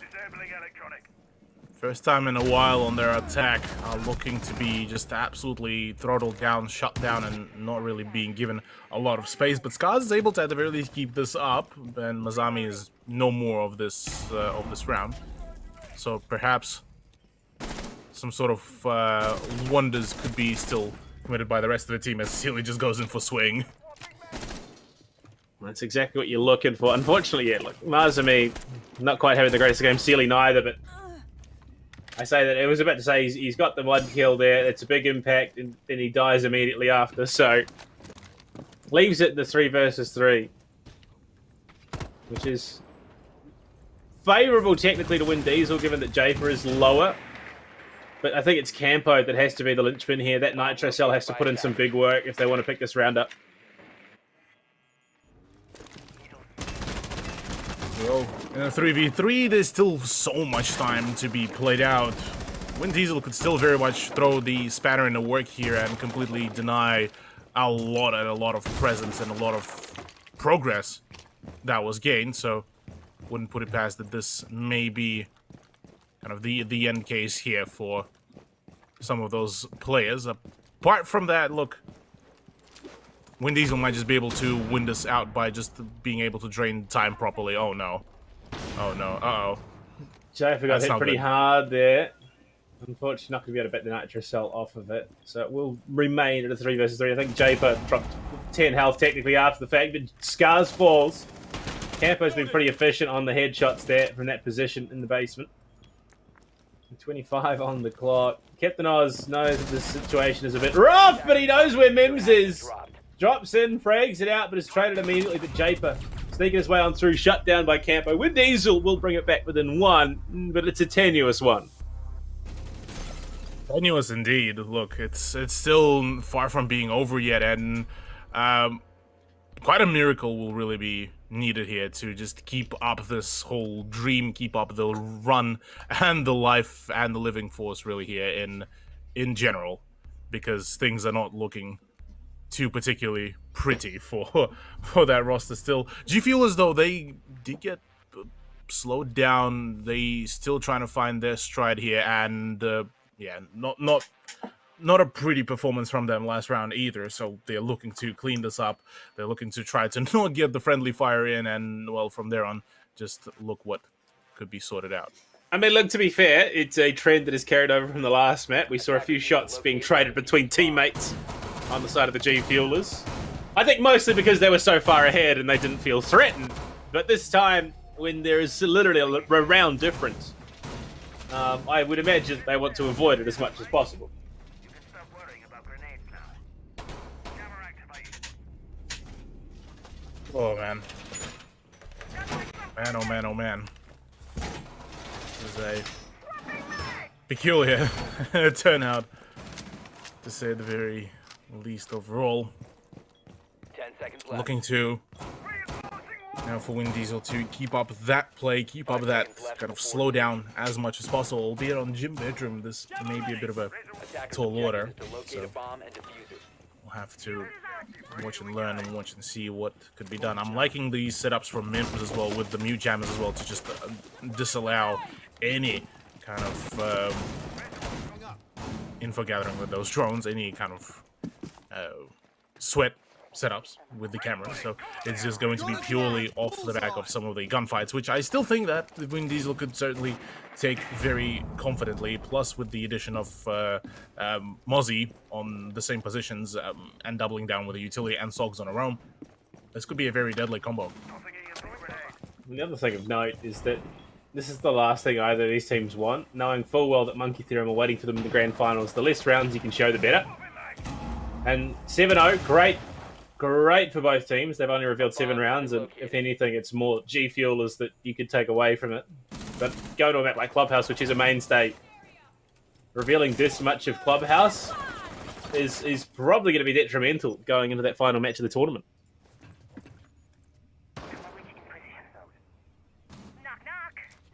Even being able to just keep out that thrashing could be big. Vin Diesel, a bit of a combo for the Storm, going in for the swing. That's the opening, huge for Sealy as well. That's Japier out of the equation. Sledge gone, meaning now it's all down to Ash and off Lunchbox and Thermite of not Thermite, Thatcher of Cookers to try to get some plays, and plays he will get. That's Sealy gone with a nice poke and not even any need for the breaches really. One more frag, and Sealy has septupled his number of kills this tournament, which is increased 7-fold, if you didn't know. Yes. Which is literally just going from 1 to 7. So it's not that hard. Campo finds Lunchbox, who up until this point was a bit of a fiend on Clubhouse, has well and truly been slowed down going into the second half. Final 50 on the cards in a 3 versus 4. Vin Diesel, a good position to equalise. Absolutely. Well, you say that. Scars is the one to find yet another frag. About to miss a gunfight. No, Cook has just thrown there. Owen would like to know the location, but this is just a continuous back and forth play, and Mazami still could really equalize this all really.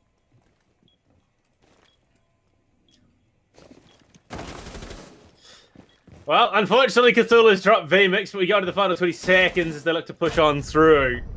Mazami unfortunately can't do it, and G Fuelers will move on to match point. I was just sitting there like talking about cool, they're about to equalize the scoreline, and then they just start, you know, monkey swinging doorways, unfortunately. And as a result, they find themselves 1 round away from ending the tournament in 3rd. Which sounds positive, but they could have ended it in 2nd or 1st. Yeah, look, it's not the situation that probably Vin Diesel really wanted to see, especially given the fact that playing against Kraken would have probably posed a very interesting, a very different kind of playstyle and maybe even a different scoreline by the conclusion of that matchup. But that's only a theory. But look, G Fuel is looking pretty solid. Gotta say, their attacks are looking quite strong. They're still able to keep on refragging, albeit a few hiccups here and there are present. But I mean, that's borderline a given, especially when you are on attack. And honestly, I think this whole downfall is genuinely all on Vin Diesel and just them not being able to read into how are their opponents attacking, really. Because on defense, they were able to figure it out. Yeah, just lock them in. On the attack, I think it's just far too many positions that they are trying to contest, which then just flat out not particularly working out for them. And they just get separated into just far too many thin crossfires. Well, the other thing that I've just been considering in my brain is well, Japer obviously is a part of the 1620 Kings roster in the Oceania Challenger League, and they have their final play day of Stage 3 Tuesday, and this is the match that decides whether or not they make it into playoffs and whether or not they keep their playoff streams alive. And Japer has been playing with this G Fuelers roster, and the thought that if they end up in the grand finals, Japer will have to play another best of 5 in time that probably would have been used to prep for the Tuesday's match. Bomb located by So, is it really a win if they make it to the grand finals? I think for now that's for them. It's not even even a bit of a thought, really, regarding just what could be the case. Japer, yeah, look, will be a bit of a yikes if that is the turnout. But I mean, we've seen some teams barely really show a lot of prep and were still able to perform, but that's not the case for stage 3, obviously. Japer's still so far, even without that kind of prep, if he is being put on a very frag heavy play, might just still be able to perform quite well for K16. Speaking of Japer, he's hunting. He's going to find himself his second of the round. Mims and Mazami, the M&Ms fall. But we hit the second half of the round. Cthulhu, 3 more kills, and G Fuelers have booked themselves a spot in the grand finals. Absolutely, yeah. Just about to do it. 3 more frags, and that is going to be it, but still going to be quite a tall order. Campofez and Sealy and Sogs so far were able to perform pretty well, all things considered, in map number 2, but it's all about to be for nothing if they will be able to hold the fort one more time here, as the push is about to become a minute and 5 seconds to go. This is going to be a very close run thing. Honestly, with the utility available, a couple of Nitro cells could upset. With Sogs picking up a kill like that onto Lunchbox, it makes it a workable situation. Sealy going to be tagged. This is it. This is going to be an explosive round end. Yeah, look, we are about to find the explosion here. Scar's holding his angle. The rest of the team is pulling up. G Fuelers need to send it very soon because Sogs is already about to fall.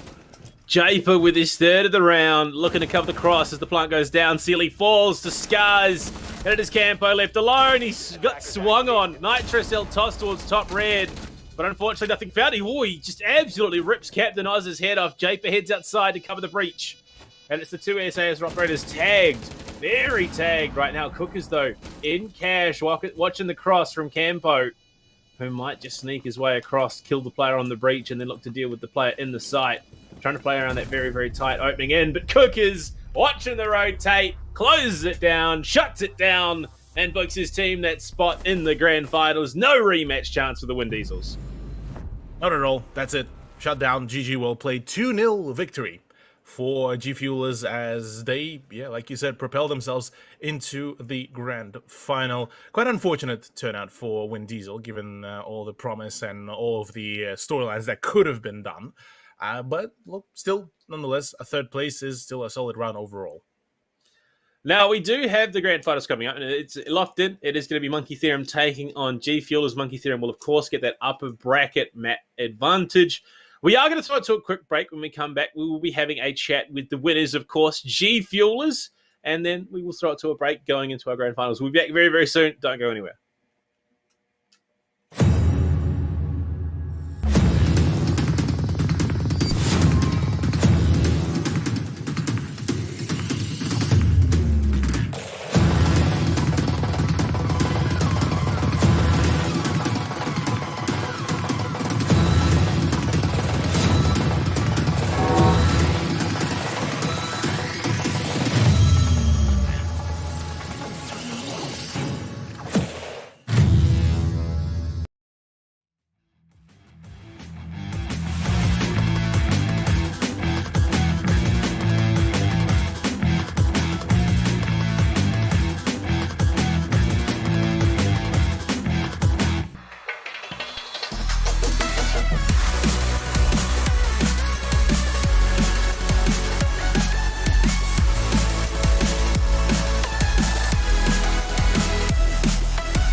We have a quick ad. Back. There we are. We're back. Hello. I'm Blue Panda. Below me, Cthulhu. We've got Captain Oz joining us. Oh, that way. Over there. Captain Oz. Hello and welcome. Can we get audio? Give us a yell. Hello.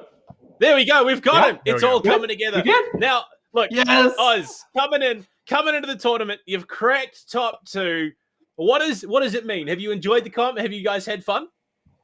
Yes. I mean, we've had so much fun, and it's been a bit of a roller coaster. Like, we lost our game yesterday, and we thought, oh, we're out. Okay, we'll just watch. And then we get a message, oh, the other team has forfeited because they can't get players. And yeah, so we had an opportunity to play, and I guess we took that opportunity pretty well. Look, going into Coastline, you guys managed to roll your opposition 7-0. What was kind of the feel about it all? And like, did that serve as a good kind of propellant going into Clubhouse? Yeah, we're pretty hyped up. Like, we're winning all of our gunfights pretty much on that first map, and playing pretty aggressive. We knew that we could, out frag them as such, and it was just for us. We were just trying to focus on getting early picks and trying to spawn peek, or just be aggressive and get the first one and kind of fall off, kind of stuff. But yeah, I guess it worked out. Yeah. And I mean, obviously, this is an opportunity that's presented itself with AOC. For yourself, and look, I'll be honest, I don't quite know your history in terms of comp that you play. A tournament like this, what does it mean to be able to have that sort of exposure? Oh, it's awesome. It's awesome. You get to show yourself and prove yourself, and it's a really good opportunity, and it means a lot, I guess. Yeah, it's a pretty good feeling as well when you're winning as well. And look, you've got yourselves that grand final spot now. You got a bit of a break going into it. You've got Monkey Theorem up next. Yeah. It is a pretty stacked lineup. How confident is the team feeling?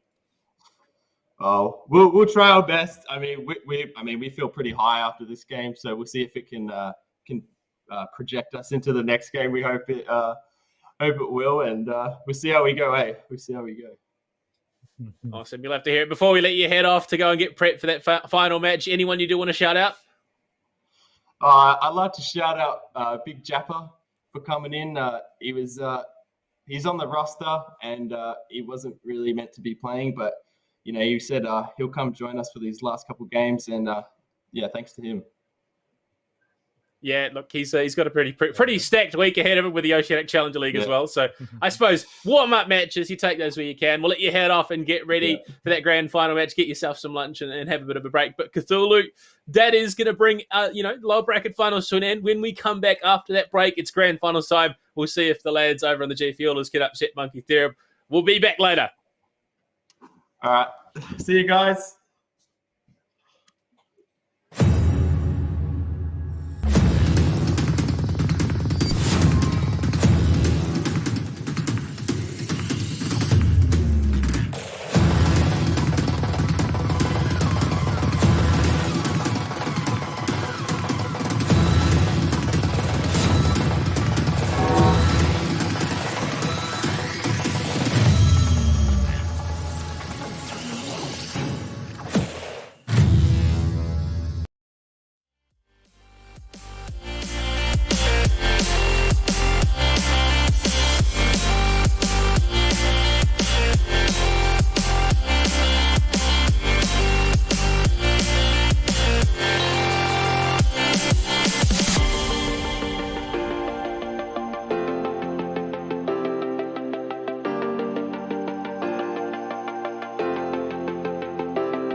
Ladies and gentlemen, welcome back to the grand finals of the AOC Community Challenge. My name's Proto, finally returning from out of the internetless slums, and I'm here with Spudoom. Spud, how you going?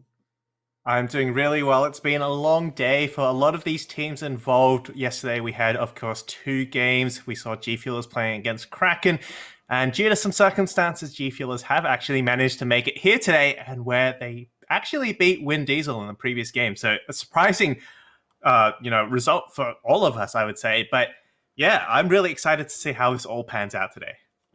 Yeah, it is going to be very interesting to see what the G Fuels can pull off. As you mentioned, they've already taken down some pretty big names, albeit off some pretty good luck, I would say. And it is going to be very interesting to see how they play out this best of 5 series. It is going to be a few more maps than they're used to. But before we get into that, we do want to say thank you very much to our sponsors, AOC. They provide some of the best, honestly, the best monitors that you can get on the market. Hands down, the most reliable, clearest image that you can get for gaming. And I can guarantee some of our gamers are going to be repping those today. So hopefully the AOC power can pull them through here for a finals victory. Maybe we see G Fuelers walk away with it, Lance. You never know. It's going to be interesting to see what they can do. Yeah, I mean, this is a big prize on the line here. It's $4,000, and every single winner gets a AOC Care Pack, and that's a monitor, keyboard, mouse. So that's going to be incredible, and these teams will definitely want to be the ones who walk away with that. We've had a look at our map bans. They have come through, and we are going to be going to Coastline and Clubhouse first of all. Those are our first picks. Then Bank and Villa were banned as well by G Fuelers and Monkey Theorem, and we will be seeing Oregon and Cafe as our last 2 maps. A very sort of, I would say, somewhat off standard for a couple of those maps. We do see, obviously, a frequent in best of 3 series, a Clubhouse Oregon pick, maybe paired with a Villa as a decider. But interestingly enough, we see both Club and Oregon coming along here, but Cafe is our third. However, the first Coastline is not something that I expected in a best of 5 series. Definitely not the first map I would be expecting to see against these 2 teams. But keep in mind, Monkey Theorem versus G Fuelers, they do have some very interesting play styles, very aggressive play styles. And I think Coastline is going to, well, play into those play styles for both teams. And I guess that's maybe why they're happy to have it along. But we're going to see how that pans out for them, Spud. It is going to be very interesting to see how this best of 5 goes. And I am definitely very keen to get right on into things. Yeah, Chalet will be the map, the other map that we usually say is a little more attacker-sided, very aggressive type of play, and that's going to be given to Monkey Theorem as the upper bracket winners. They have that advantage there for Monkey Theorem, so they are already 1 round or 1 win there, which means they need 2 to win this whole series, whereas G Fuelers will need a total of 3 maps in order to take the win here. Having the map advantage is going to be very, very, well, it's going to be a huge lead for Monkey Theorem. G Fuel is already proving that they can step up to the plate, obviously already knocking out Wind Diesel, who was one of the favourites, I would say, to walk away with one of the top spots here, albeit they have walked away with 3rd, but still, G Fuel is taking them out is actually a pretty big feat just for themselves, knowing how they've been playing throughout this tournament. They have been doing some monumental work taking out these bigger teams. Obviously, yesterday, Kraken, today, Wind Diesel, and now they're going to be looking to dethrone Monkey Theorem as well to walk away with that juicy first place prize provided by AOC. So, I mean, this is going to be really the clash of the Titans, Spud. This is going to be Kong versus Zilla. This is the showdown. And we do have a bit of an underdog story as well from G Fuelers. They've been slugging their way through the lower bracket. You know, some might say they've had a bit of luck, and they certainly have, but they've shown us they can rough and tumble with the best as well. And they just took out Wind Diesel, who, as you mentioned, were the favorites for a lot of people. I honestly thought Wind Diesel were going to walk away with that win. I'm really surprised that, in fact, it was G Fuelers. So, look, G Fuelers have shown they can do this. We've seen the plays they've made, and it's, yeah, I'm looking forward to how they go up against Monkey Theorem, who, of course, have some big names on their team. They do have some pretty big names. And speaking of big names, actually looking over to my left here in the chat, we have got confirmation that Monkey Theorem will be getting a sub. Now, I'm not going to ruin it for everyone just yet, but let's just say this definitely turns the tables a little bit and makes it just that little bit more spicy. I think G Fuelers are definitely going to have, well, a little bit more of competition now that the sub has been made, given that who it is now, ladies and gentlemen. As I said, we're going to leave that for a surprise for when the game starts, and we will make comment on it, I guess, when it does get underway. But for Coastline, I definitely think this sub in particular is going to be one that is quite beneficial for Monkey Theorem, because this player alone is massive. Now, I have got confirmation that the team's already spud. Let's crack right on into our first map, ladies and gentlemen. Coastline. G Fuelers versus Monkey Theorem. Let's get right on into the action. Donut of death it is. Who will emerge victorious here? G Fuelers versus Monkey Theorem. The first map in this best of 5 championship matchup. Bands starting now. I think everyone saw in the chat there from Jap, the newest member to 1620 Kings. The man himself, Jigsaw.Bliss, has entered the arena, ladies and gentlemen, ready to fight for the Monkey Theorem boys. Starting off with the bands, I'd imagine, Thatcher to go first. Coastline, not necessarily an operator that does need to go at the start, but all the same, something that they're very interested to see gone all the same. And possibly, what are we expecting for the rest of it, Spud? Maybe a Nomad ban? Maybe a Zero? What do you think? Yeah, honestly, a Nomad ban would be really powerful. We saw it here yesterday, and here we go. It returns once again, cutting off some of these rotates, especially up the stairs, and it makes it very difficult for attackers to roam more freely over the 2 floors. So, it's a powerful ban here, and I'm glad to see it being used. Can I just say, I've been gone for 2 days, and that ban call was just, I haven't lost the touch. Valkyrie to go as well on the side of the defense from G Fuelers. Keep in mind, they are starting in the attack as well, so banning that Nomad on themselves may be a little bit of a hindrance, but hopefully they can counteract that aggressive style of play. Now, the final defense operator, maybe a Mirror, maybe a Goyo, something interesting to come out, maybe even a Cade on Coastline, but it could be something completely off the books. It is going to be the Mirror, so a very standard final ban there from Monkey Theorem, and that is going to be it. Thank you, Cookers. You're not too shabby yourself, mate, but we're going to crack right on into round number 1 here. Monkey Theorem starting on the defense. We're going to see what they can do here on Coastline, a map that usually ends up in the favor of the attackers. Now, G Fuelers Spud, we've already seen they have been pulling off some pretty big feats. They took down Wind Diesel, they took down Kraken, but now do you think they can take on Monkey Theorem with that 1 map advantage already in their favor? Look, it's going to be an uphill battle. Honestly, I don't rate their chances super high. Maybe a 20-80% in terms of whether they can do it. But hey, I've been proven wrong already just this morning. Wind Diesel being taken out by G Fuelers. So, maybe they might take this all the way. Maybe they can actually make it to that 3-map win. So, who knows? I'm still reveling myself on the loss for Wind Diesel there, but I mean, hey, things happen. Sometimes people get lucky. You never know. Maybe G Fuelers have an ace up their sleeve. They do have the man, the myth, Jappa himself from 1620 Kings, has been having an amazing run so far in the Oceanic Challenger League from his debut and has been putting in the work with his team. So maybe some of that has transferred back over to his old team. Keep in mind, this was the team he used to play for before, promoting on up to the Oceanic Challenger League. So there is the chemistry here for the boys already. But if you look at the opposite side of the card, Monkey Theorem, Phoenix, Krunai, Worm, Lusty, Jigsaw, I believe all of the members on Monkey Theorem are champion ranked, all OCN, OCL players, or some of them at least. Like the roster they're going up against right now is probably one of the best that we could be seeing in the competition right now, Spud. So G Fuelers are going to have their work cut out for them, I think. Yeah, it's, as we mentioned, it's going to be tough and it's going to be a slugfest all the way. And I hope the boys at G Fuelers will be able to put on a bit of a show for us. They have shown incredible spirit getting so far. And look, these guys are great players. But it will be Cookers the first to fall for this map already from Crew Knight. Well, not the best way to start, hey?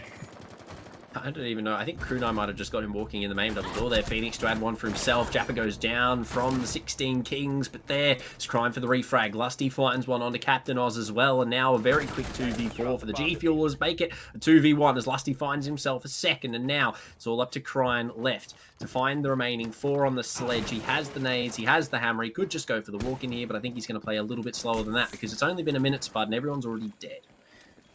Yeah, that's certainly a very interesting pace here. We know they like to play aggressively, but this is uncharacteristically aggressive. It's a little too quick, and I think it might not have paid out very well for G Fuelers here. They've got 1 player left, and there's still 2 minutes to work with. especially if you take into consideration all the denial as well. 2 C4s on the board still, and the Goyo shield's yet to be popped. However, the swing out from Worm, he's going to get downed actually somehow, possibly a bit of team damage there, but all the same, Japper calling him out in the chat. We always see G Fuelers do this. They call each other out in the chat in clutch situations to try and hurry the round along. Shot on the way down. Crine doesn't lose his life just yet from below. Spots the Goyo, gets the headshot onto Kunai. Somehow, scared out of his life, tries to go for the floor bang, can't quite get any. Everyone's going to heal up on the side of Monkey Theorem. However, Jigsaw's there to take down Worm, and now a 2v4 goes to a 2v1. This could be winnable for Crime. You can make something happen. Interesting decisions, tactical decisions, I would assume, but oh no, that grenade bounces back, almost gets him on the way back, but hey, he's alive. Not anymore. Lusty cleans him up and cleans up the round. Yeah, not for long. Not for long. The Goyo shield was there as well. It kind of forced Lusty's hand in the matter and sent him down the cool vibe stairs. It was a bit more of a loving push from his teammate more than a shove, but all the same. He's going to pick that kill up, and that is going to be Monkey Theorem's first. Now, I will be honest, Spud. There was a little bit of tomfoolery going on there at the end of that round. It was a 2v4 to a 1v4, and then ultimately a 2v2 through a bunch of team kills. So maybe the aggression we're seeing from Monkey Theorem, albeit they seem to be having the fun times of their lives, G Fuelers may be able to capitalize on this. You never know. It could turn the card. Could see G Fuelers pick up a map here, but Monkey Theorem are going to walk away with the first. With a very interesting operator lineup as well. Keep in mind, they are bringing that Oryx. Lusty could 6 off. It is going to be the alibi instead. Does he have the ACS is the real question I'm interested in, or he's going to bring that MX4 Storm. Crine's not happy with the attempt that he had in the previous round. I mean, Japper from 1620 there really calling him out, but I mean, come on. He did get a couple of kills. He did pad the KD, so he's not negative. He is still positive after the first Spud, but now moving into the second, Monkey Theorem are looking for another round. You know what? I have a theory, right? And that is, G Fuel is trying to play dumb here, right? They're trying to get Monkey Theorem to, cut him some slack, throw a few rounds, and then all of a sudden, G Fuel is going to switch on and just take it away when it's 6-6 all of a sudden. And Monkey Theorem won't know what hit him. That could be the I am Doctor. Thank you very much, Phoenix54. Love that. I am Doctor. Glad that you are Doctor, and glad you are doing well. Could be a run out here from Phoenix. Dr. Zeus, maybe. You never know. Oh no, that's a spawn peak and a half. He's not going to find any heads though, unfortunately for G Fuels. A little bit of a dance as he fades away back into the site. May even punch the bulletproof there if he gets bored. But Cook is going to be spotted out now by the alibi clone, and that is Phoenix playing very, again, aggressive on that information. But that is the style of Monkey Theorem. We've seen them do it in pretty much every tournament. We've seen them play Go 4s, the AOC Cup, anything else that we've really seen them in as well. And it does sort of really benefit them in their style of play. But G Fuelers, we saw it, as you mentioned, Lance, they could turn that around and turn it into something that they can use. And I mean, right now, it seems that Monkey Theorem have slowed down a little bit. It doesn't seem like they are as aggressive as they were in the first round, but G Fuelers are still yet to make a real move. But there's the first. Worm the first to fall, but Jigsaw instantly refrags back. That's 2 players off the board, 1 apiece here. Jigsaw upstairs now, looking to deny some of this entry, but will be cut down by Cookers, and that's a great pick there to speed up the entry. As we say that though, Lusty has made his way up the wide stairs, finds one onto Cookers, and now the remaining defenders are going to make their way back towards the side, or at least 2 of them are, because Phoenix is still looking for some frags of his own. Inside of the Sunrise Bar, maybe trying to cut off that Cool Vibes rotate. They know that one's inside the main lobby. That is going to be Lusty on the track here, and Captain Oz has his 10-4. But Lusty's not very interested in moving. He's just holding this angle to that hallway upstairs, and however, Captain Oz will find him though. He goes for the rotate, and all the same, the Jackal. Something that we've seen Captain Oz use before, Spud, and we can say that he is quite efficient on that operator, but now a 2v3. In favour of the G Fuelers, could they equalise here, 1-1?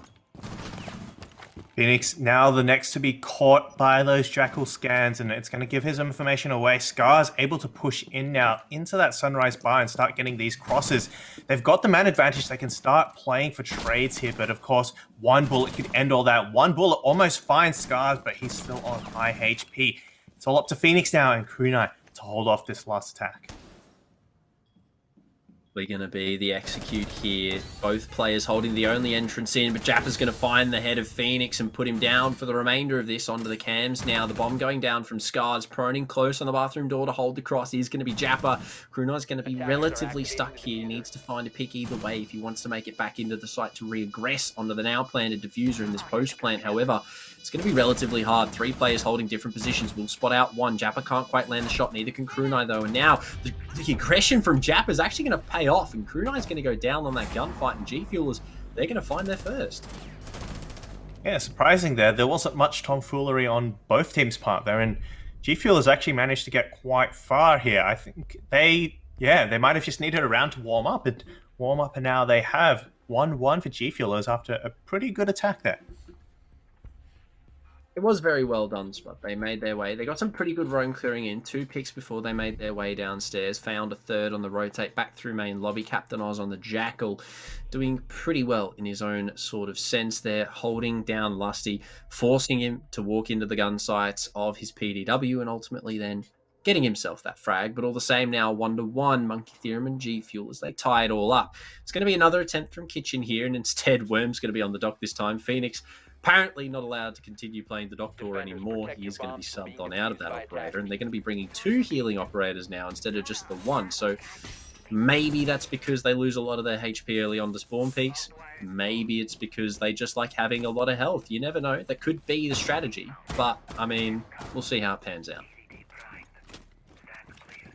I think he just shot... Oh, no, he moved the Phoenix... the Kona station. For a second, I thought he shot the station on the... Well, he was making the rotate.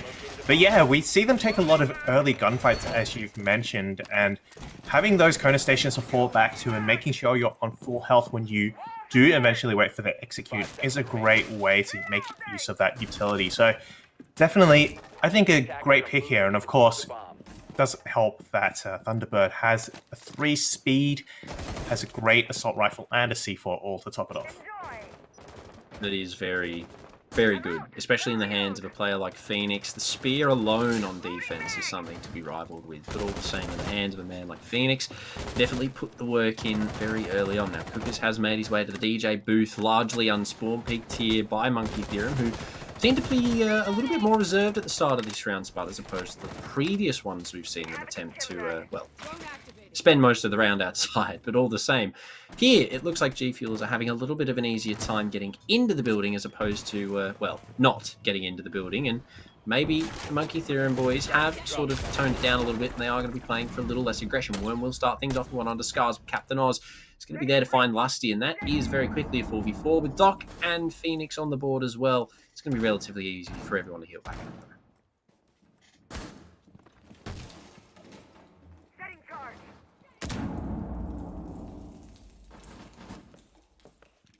I can continue talking if you need me to, Spud, if we've got a bit of a technical issue. We've got Captain Oz on the drones here. He has managed to spot out one. Top white. He's going to get some footprints as well onto the cap can here. A little bit of a slowdown from both of these teams right now. Oh, Cook is so close to spotting the head of Alibi. They do have the Jackal pings, though. The Romers are going back to the site. And again, it has slowed down, Spud. What is the ETA on your end of things? How are we looking? We back? I am back. I can, awesome. Yes, I can see the action.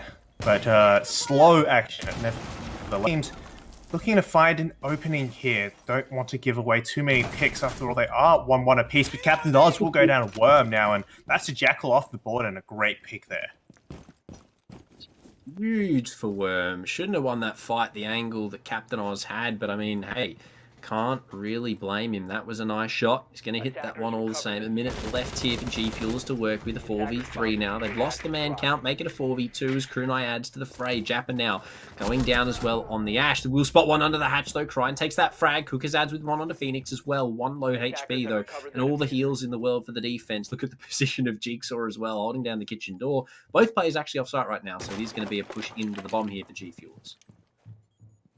Ryan on so low HP, he could sneeze on him and he'd die, and indeed Jigsaw breathes some death into him. He's dead now. It's all up to Cookers. He's got a great gun. He's got time, but no. Krunai will end his life there, and it will be another round for Monkey Theorem. I had the information. There wasn't really much he could do, unfortunately, in that situation. The camera was there. They had the yellow pings, the Malusi as well. It was really a dire situation, unfortunately, for Cookers in the end. But all the same, Monkey Theorem definitely happy with the outcome. They're going to find one. Scars is actually going to drop out. Possibly internet issues, maybe something wrong. We're going to hit the tack pause here, see if we can get him back into the lobby, and hopefully regain the G Fuelers' fifth. Spud, so far, we have seen some amazing rounds from Monkey Theorem, some unarguably amazing aggression from them so far. We've seen it calculated. We've seen them hit their shots. We know that they want to peak. We know that they like spawn peaking. They're getting a lot of these early frags, and G Fuelers seem right now to just be a little bit flustered.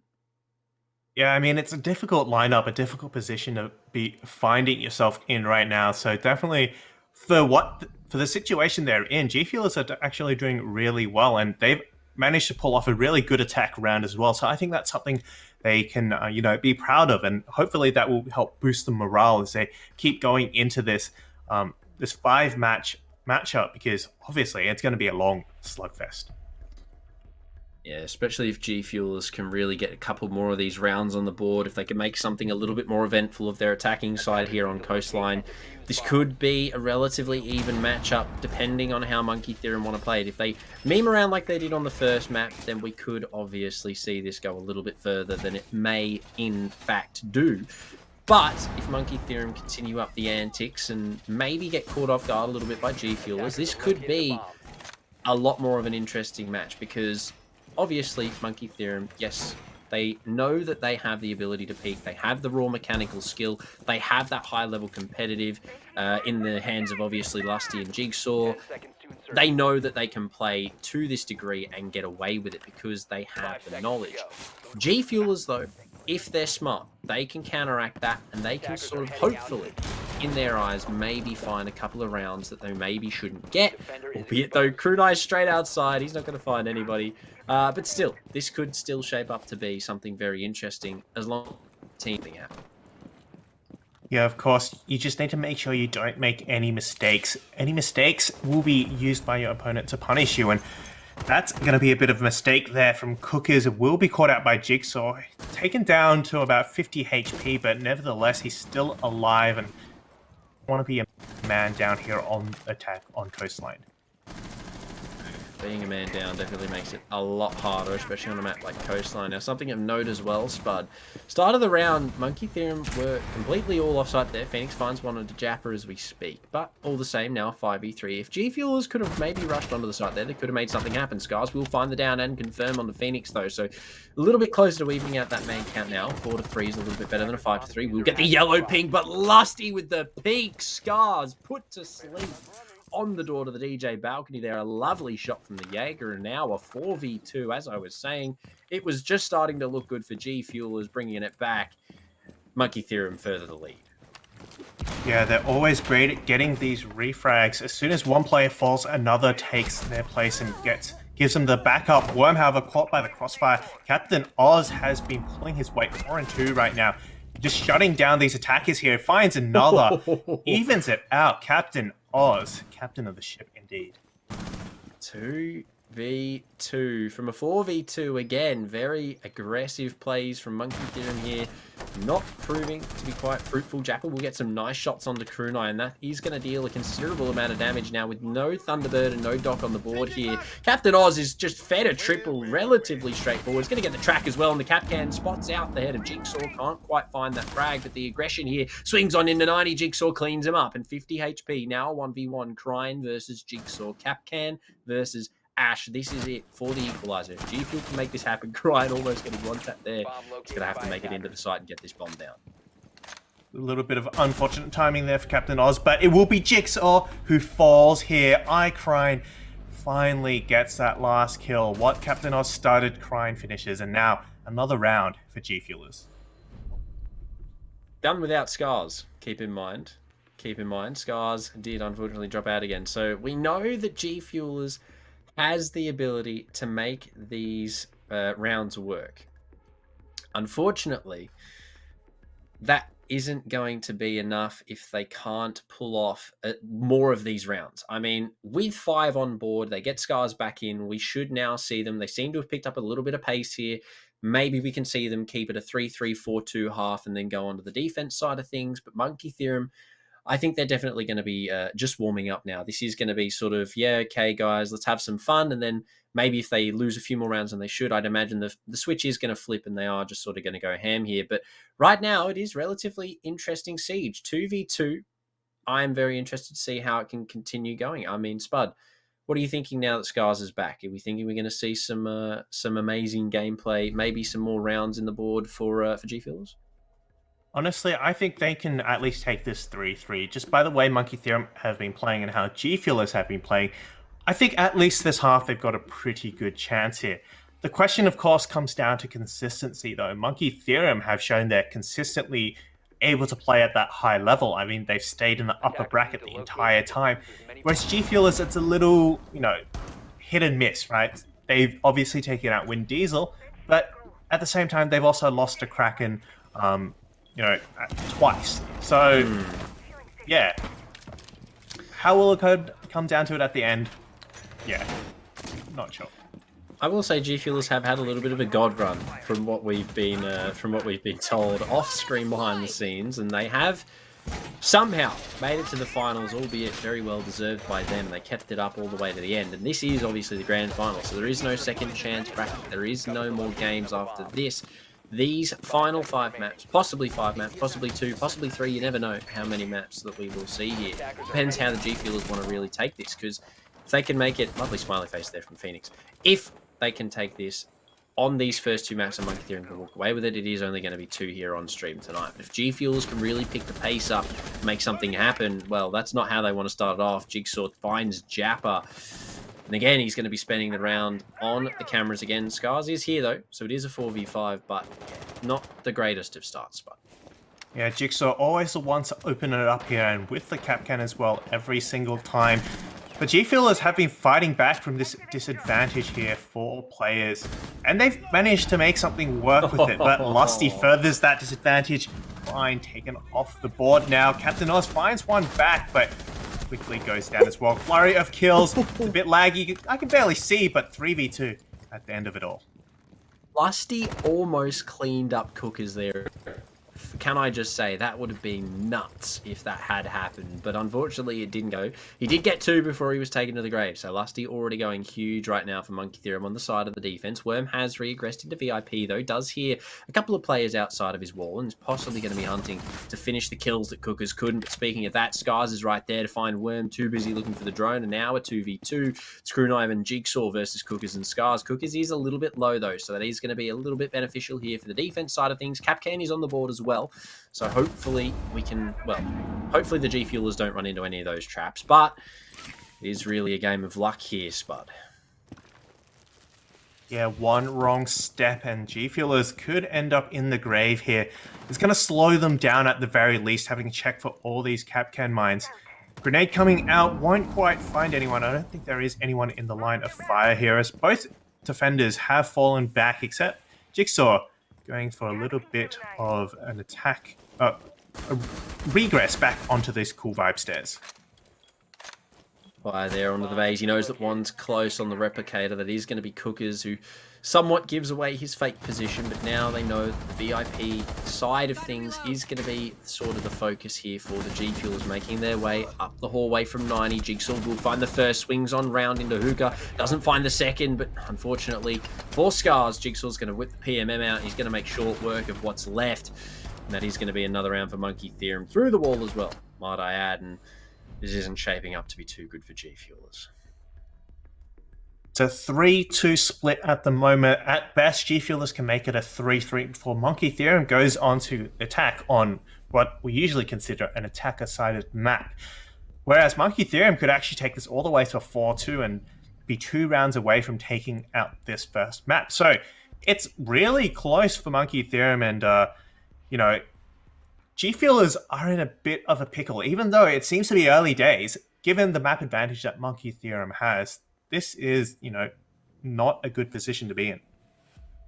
Yeah, it is a little bit rough for G Fuelers. Monkey Theorem have done well, though, to give themselves 3. I'd imagine they're going to be looking to end this on a 4-2 half. However, Lusty on the Cav has had enough of Jaeger, wants a little bit more, sneaky sort of play here. He wants to have that silent step, I'd imagine, is the reason that we're seeing the Cav board out here. However, a pretty heavy roam roster, it seems, being board out from Monkey Theorem this round. They trying to blow Worm up with the nitro inside of luggage there. Didn't quite connect, unfortunately, so he is going to live for the remainder of this round. And Jigsaw is going to be nitro-less.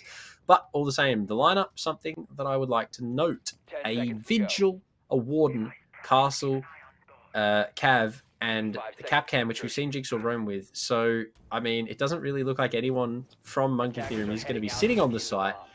Could G Fuelers make this work? Oh no, come on, don't do it to him, Jigsaw. Don't do it. Scars is already down. Yeah, this isn't looking like a good final round. Poor Scars. Either he loses his computer connection or he just gets down right off the bat. But Crying a Grenade will take out that Kavira. Unfortunate, won't be seeing an interrogation this time around at least. Not from Monkey Theorem anyway. Could still see from G Fuelers. Whether or not they want to bring the Cav, maybe. You never know. Scars will be revived though. He's going to go straight into the spot. Lusty just warmed it up for him. Jigsaw is now there to replace. And well, here comes the Castle of Worm as well to possibly look for some frags of his own. But G Fuelers now making their way upstairs. They do still have two outside the main lobby position to try and find some kills. They do have, no, they don't have nades in the hand for Cookers anymore. Worm does find one onto Japper downstairs inside the main lobby though. So very quickly, even back out to a 4v4. Scars now on low HP as well. Being rezzed already this round means that G Fuelers are going to put the deficit unless Captain Oz can do some work up. Okay, he's not going to do much anymore, but he was looking to try. Yeah, look, he's been great so far. He managed to find a 3-piece and bring back around for G Fueler. So, you know, I'm really looking forward to him. But hey, Kunai finds another onto Scars. Cookers goes down as well. All up to. Never mind. You know what? Never mind. Oh, Worm. You love to see it, ladies and gentlemen, at Cookers moment. You love to see it, ladies and gentlemen. A little bit of banter in the chat. It's always great. Oh, the yes spray. We're going to call that yes spray. The worst gunfight I've ever had. Clash, Pulse, Monty, Blackbeard, Finker. This operator lineup on both sides of the card here is something that I'm scared for in both retrospectives. Both teams here are going to have a bit of a heater this round. However, Cookers, Six picking off the Clash possibly onto something maybe a little bit more vanilla. Could see a Jaeger, could see a Wamai, something that could maybe get rid of the Monty, which was actually gotten rid of as... Oh, okay, so Jigsaw's not playing this round then, it seems. But Rook is the 6 pick. Well, that is a shame. But yeah, some interesting operators. We kind of have a Monty. But I think Osa isn't going to be making the cut here this round. Yes. Well, hey, they got to make things fair, so, you know, it's going to handicap themselves. But hey, at least you get a good advantage there. 4 versus 5 for G Fuelers. Hey, maybe they can make something of it, bring it back to 4-3. As we said, they always seem to be able to bring some miracle that's not always of their own doing, and maybe this is the miracle they need. Jigsaw, you know, the man himself, having sit out this round because he accidentally picked Osa. Can I just say, Rainbow Six mainstream, eat your heart out. We got Osa in competitive Siege before you did, so that's a world first here, ladies and gentlemen. No, I'm joking, it's all games. But still, he is going to be taken off for the... Well, I'd imagine he's going to go down pretty quickly here from one of his teammates. I can guarantee someone from Monkey Theorem has a hankering here to remove him as quickly as they can. All the same, as you said, G Fuelers going to be looking to at least equalize. Maybe they're having some fun in spawn. They indeed are. They're checking out the fresh cut here. It's going to be... It's going to be a public event. Jigsaw is going to be sent off with a bang here. Worm just lining up the duty, and there it is. He's gone. Everyone's called AFK in the team. The rest of the boys are going to move on out now. Deed has been dealt. GN from the Observer in chat. Medical's fucking down. All the same. He's gone. It's a 4v5, so can Monkey Theorem make something happen? Blackbeard DMR as well. Lusty does fall, but still. Could be the round that G Fuelers need.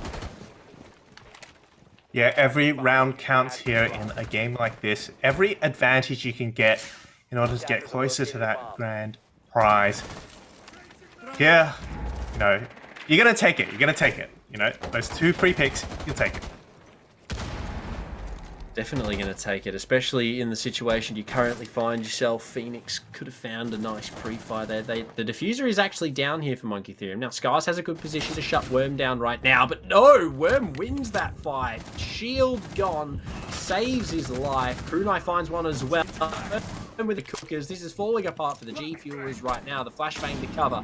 Japper on the Warden, the only one that can directly face those flashbangs with ease. Crying as well, the MP5 in hand. No diffuser for the attackers, though, and a minute 30 left to work with. This could be the Execute Monkey Theorem 1. It looks like they're about to execute into the site. The Nitro comes over. He's shot out of in the air. Phoenix finds one onto Crying. Japper's there for one on the Worm. But now, it's all left up to Japper. He's got to run, cut and run from this particular fight. There's some Rook armor. I think he's gone for it. Did I just grab it? I think he did. Oh. No, he hasn't grabbed it. He hasn't grabbed it. He's not played it up. Doesn't matter, I don't think. Oh, no. Japper's going to win that fight. Oh, he wins. He gets both? Phoenix goes... Oh, we need to watch this in replay. How's that happen? Bang, with the left-hand flick as well. The pre-fire. Holy, from Japper. The pickup from 1620 Kings definitely not going to waste. On the Warden as well, nonetheless. Off the back of Japper, G Fuelers find their third. Monkey Theorem not happy about that. That is an amazing round from Japper. Hey, so we were just speaking about how the Rook armor, may or may not make a difference. Maybe it would have made a difference there. If they had picked up the Rook armor, they wouldn't have lost to that to Japper. Yeah. So there you go. This is why you pick up Rook armor, boys. Always get the Rook armor. All you Cav mains out there, I'm looking at all of you guys. It's something that you got to pick up. You can't just leave it. Always take it with you. It is something that is provided, and you must take it. Legally obliged to take it. But all the same, Rook armor in hand, Japper has managed to make something amazing of a round that definitely didn't look like it was theirs to take. Even with the 2 opening kills they found, that is an amazing effort from G Fuel single-handedly. I will say Monkey Theorem possibly having a little bit of fun with it.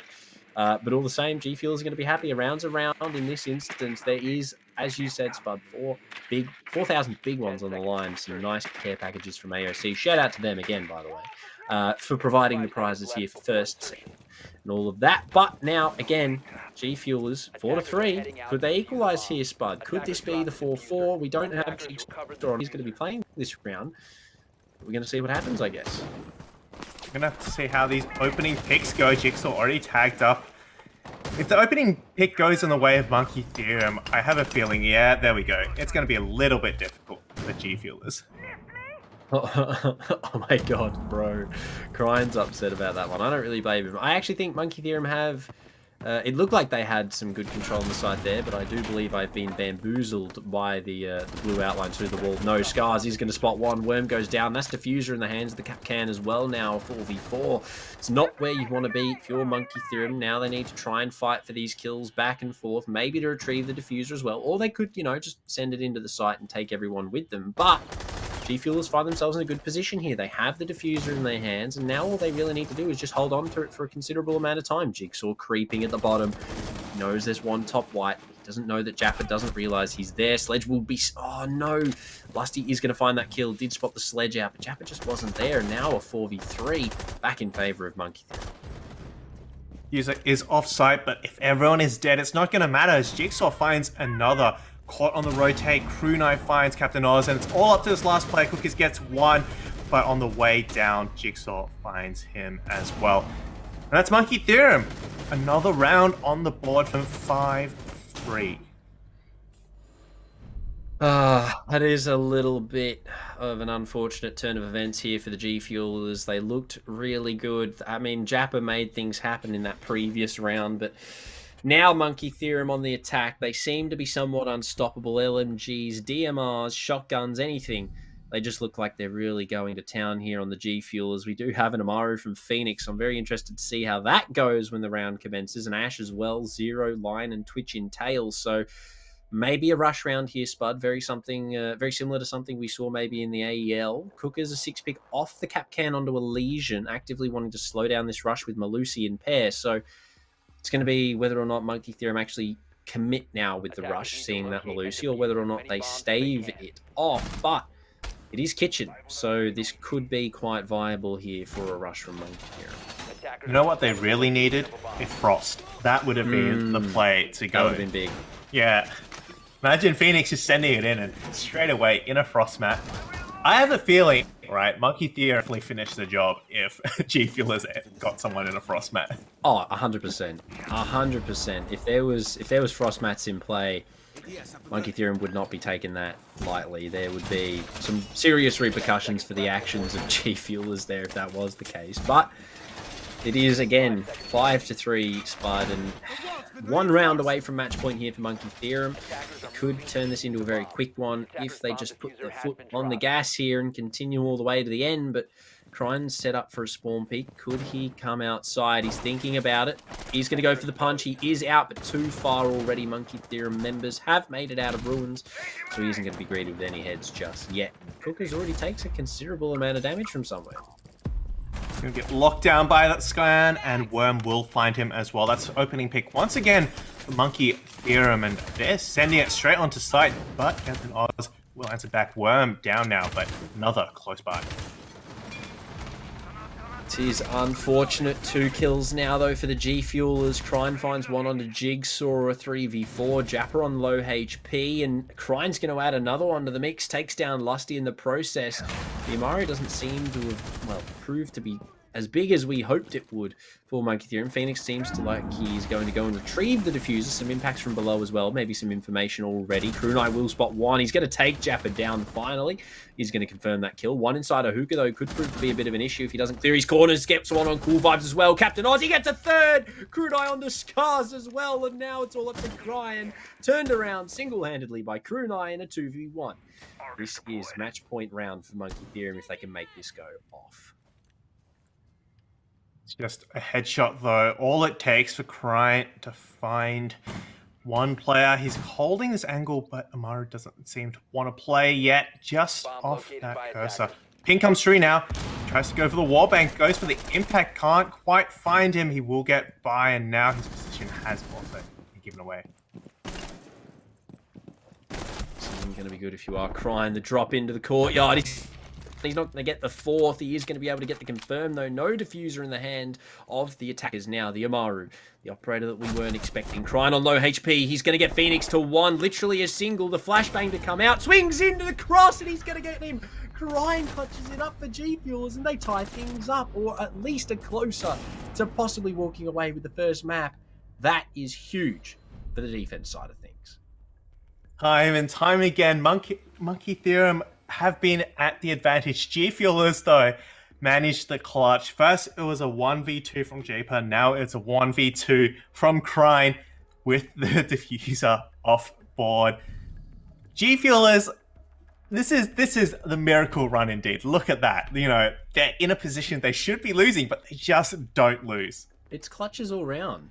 It really is just clutches all round. I think a large majority of a normal site meta has just gone out the window here for both teams, actually. I mean, we saw Capcan in play for Monkey Theorem, but I mean, Doc, Warden, Rook, operators that we aren't quite used to seeing, even on Coastline, I will say, Spud, albeit ones that can be quite useful when it comes to spawn peeking. But let's have a look at the loadout from Scars, the P90 in hand. Not the MP5 with the 2.0. He's got the P90, 50 bullets and a dream here in that little pea shooter of a thing, but hopefully it's enough to take down some of the members from Monkey Theorem. Well, on the spawn, he's got 20 seconds. He's going to hit these reinforcements and maybe go and find himself a nice window to park up on. But Monkey Theorem here, they've chucked a couple of these rounds away that they've had under their belts, and now the G Fuelers edge ever so closer to equalizing here, possibly even taking the lead for the first time in a while. Do you think they're going to be able to pull it off, Spud, or Monkey Theorem going to just close out this first one? Look, I think G Fuelers can take another round, got a 5-5, and I think it'll be there that Monkey Theorem say, okay, you know what, we're going to stop, you know, mucking around and actually win this, because you don't want to cut it too close. You know, you make a mistake, your opponents capitalize on that, and suddenly you've lost. So, not, you know, the best way to be playing in Japer. Well, 4v5, that is how he wants to start things off. Big spawn peak for the defense side of things. Cookers as well is going to take Worm down. And now a 3v5, something I didn't expect to see here. G Fuelers, but there's going to be the trade back. Scar's taken down by Krunai. A very good pick to start to at least try and claw some things back in favour of the Monkey Theorem boys. First call to come out here from Jigsaw. Has got the information on the Roamers now. Lusty is going to go onto the MP7 for the 0 here. Try and make something happen. Krunai could just walk into the site, though. He's going to spot the head of one. The crouch peek around the corner. Oh, the aggression, though, from Cry, and he did not expect that. He's going to take him down again. Already clutched up so many rounds so far, and now a 2v4, something that could be pulled off here by Monkey Theorem, but G Fuelers, they just have such good positioning inside of the site now to close this one out. And there you go. Cookers gets another one on the Lusty. It's a 1v4. Yeah, this is not something I thought I'd be seeing here, but now it's all up to Jigsaw. But if anyone can do it, it would be Jigsaw, the man himself from Bliss. 1v3 now. He's got to find another amazing clutch. G-Fuelers have had 2 of their own, so now it's time for Monkey Theorem to find one to get into match point. But Bullet's going back and forth here, and he will not find one. Japer opening things out and closing them out as well. Gets the last kill. Vapor with 2 in the round, 2 big frags, to say the least. And G-Fuelers are actually now going to tie it up. Not the previous round, but now they tie things up 5-5. Monkey Theorem still yet to find a round in 2. And G-Fuelers are encroaching ever so quickly on the lead here. Captain Oz is teasing Kavira. We could see him walk away with an interrogation that we couldn't see Monkey Theorem pull off. Maybe, Spud, this could be the interrogation that we were hoping for. It's whether or not Captain Oz can make it happen. We know he's an avid Jackal player, so maybe he can be an avid Cav player as well here for his team. We've seen him do big things in the past, but can he get away with the interrogation? I guess we're going to find out.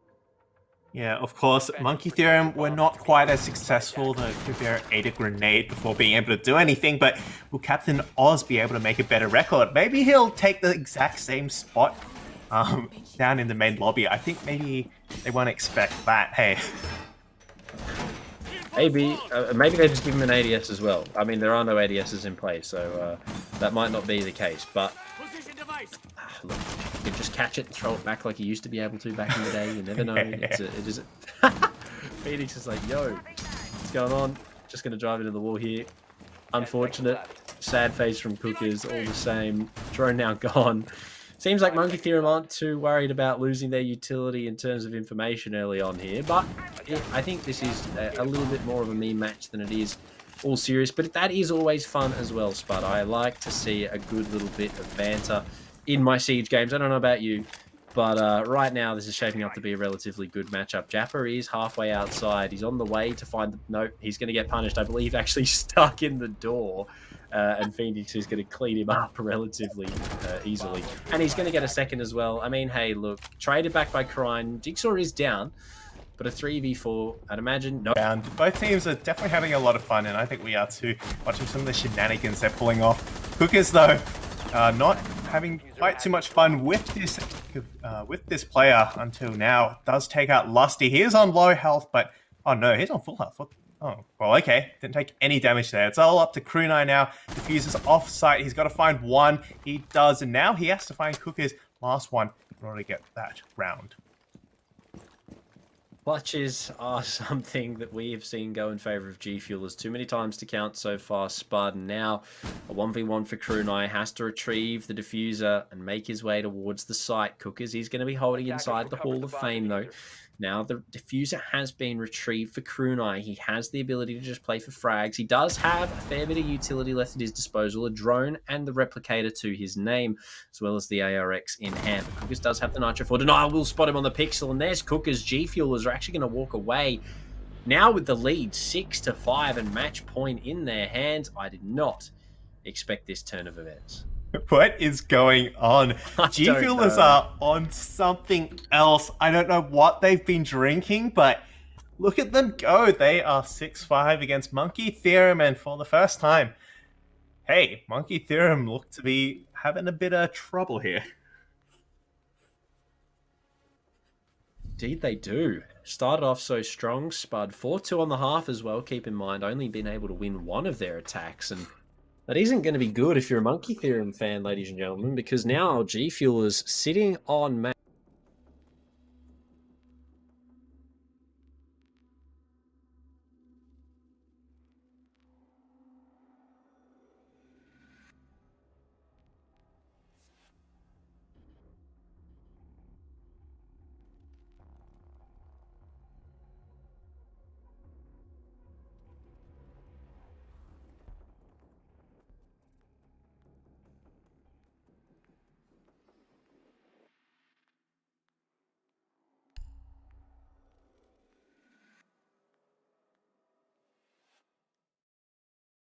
I've lost connection.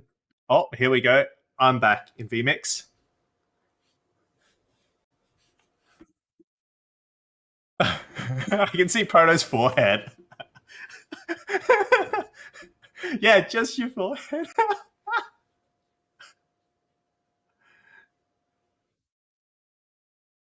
I think it's you, Proto, but right now we can see the corner of your glasses and your forehead.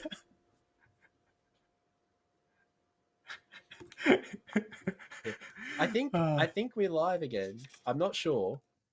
Oh, we've live. Yeah. Awesome. Yeah, we didn't go anywhere, ladies and gentlemen. Now, well, that is a unfortunate turn of events there for us. Now, I'm not too sure if we're still connected to the game or whether or not our observer was kicked out. We are being reconnected. We're right back into it. We didn't leave. Oh, okay. What happened here? G Fuelers have. Okay, everyone's dead. Jigsaw finds a double apparently, and now Cookers swings on round to find one in a 1v5, but he's cleaned up by Phoenix. Ladies and gentlemen, that round was a blast.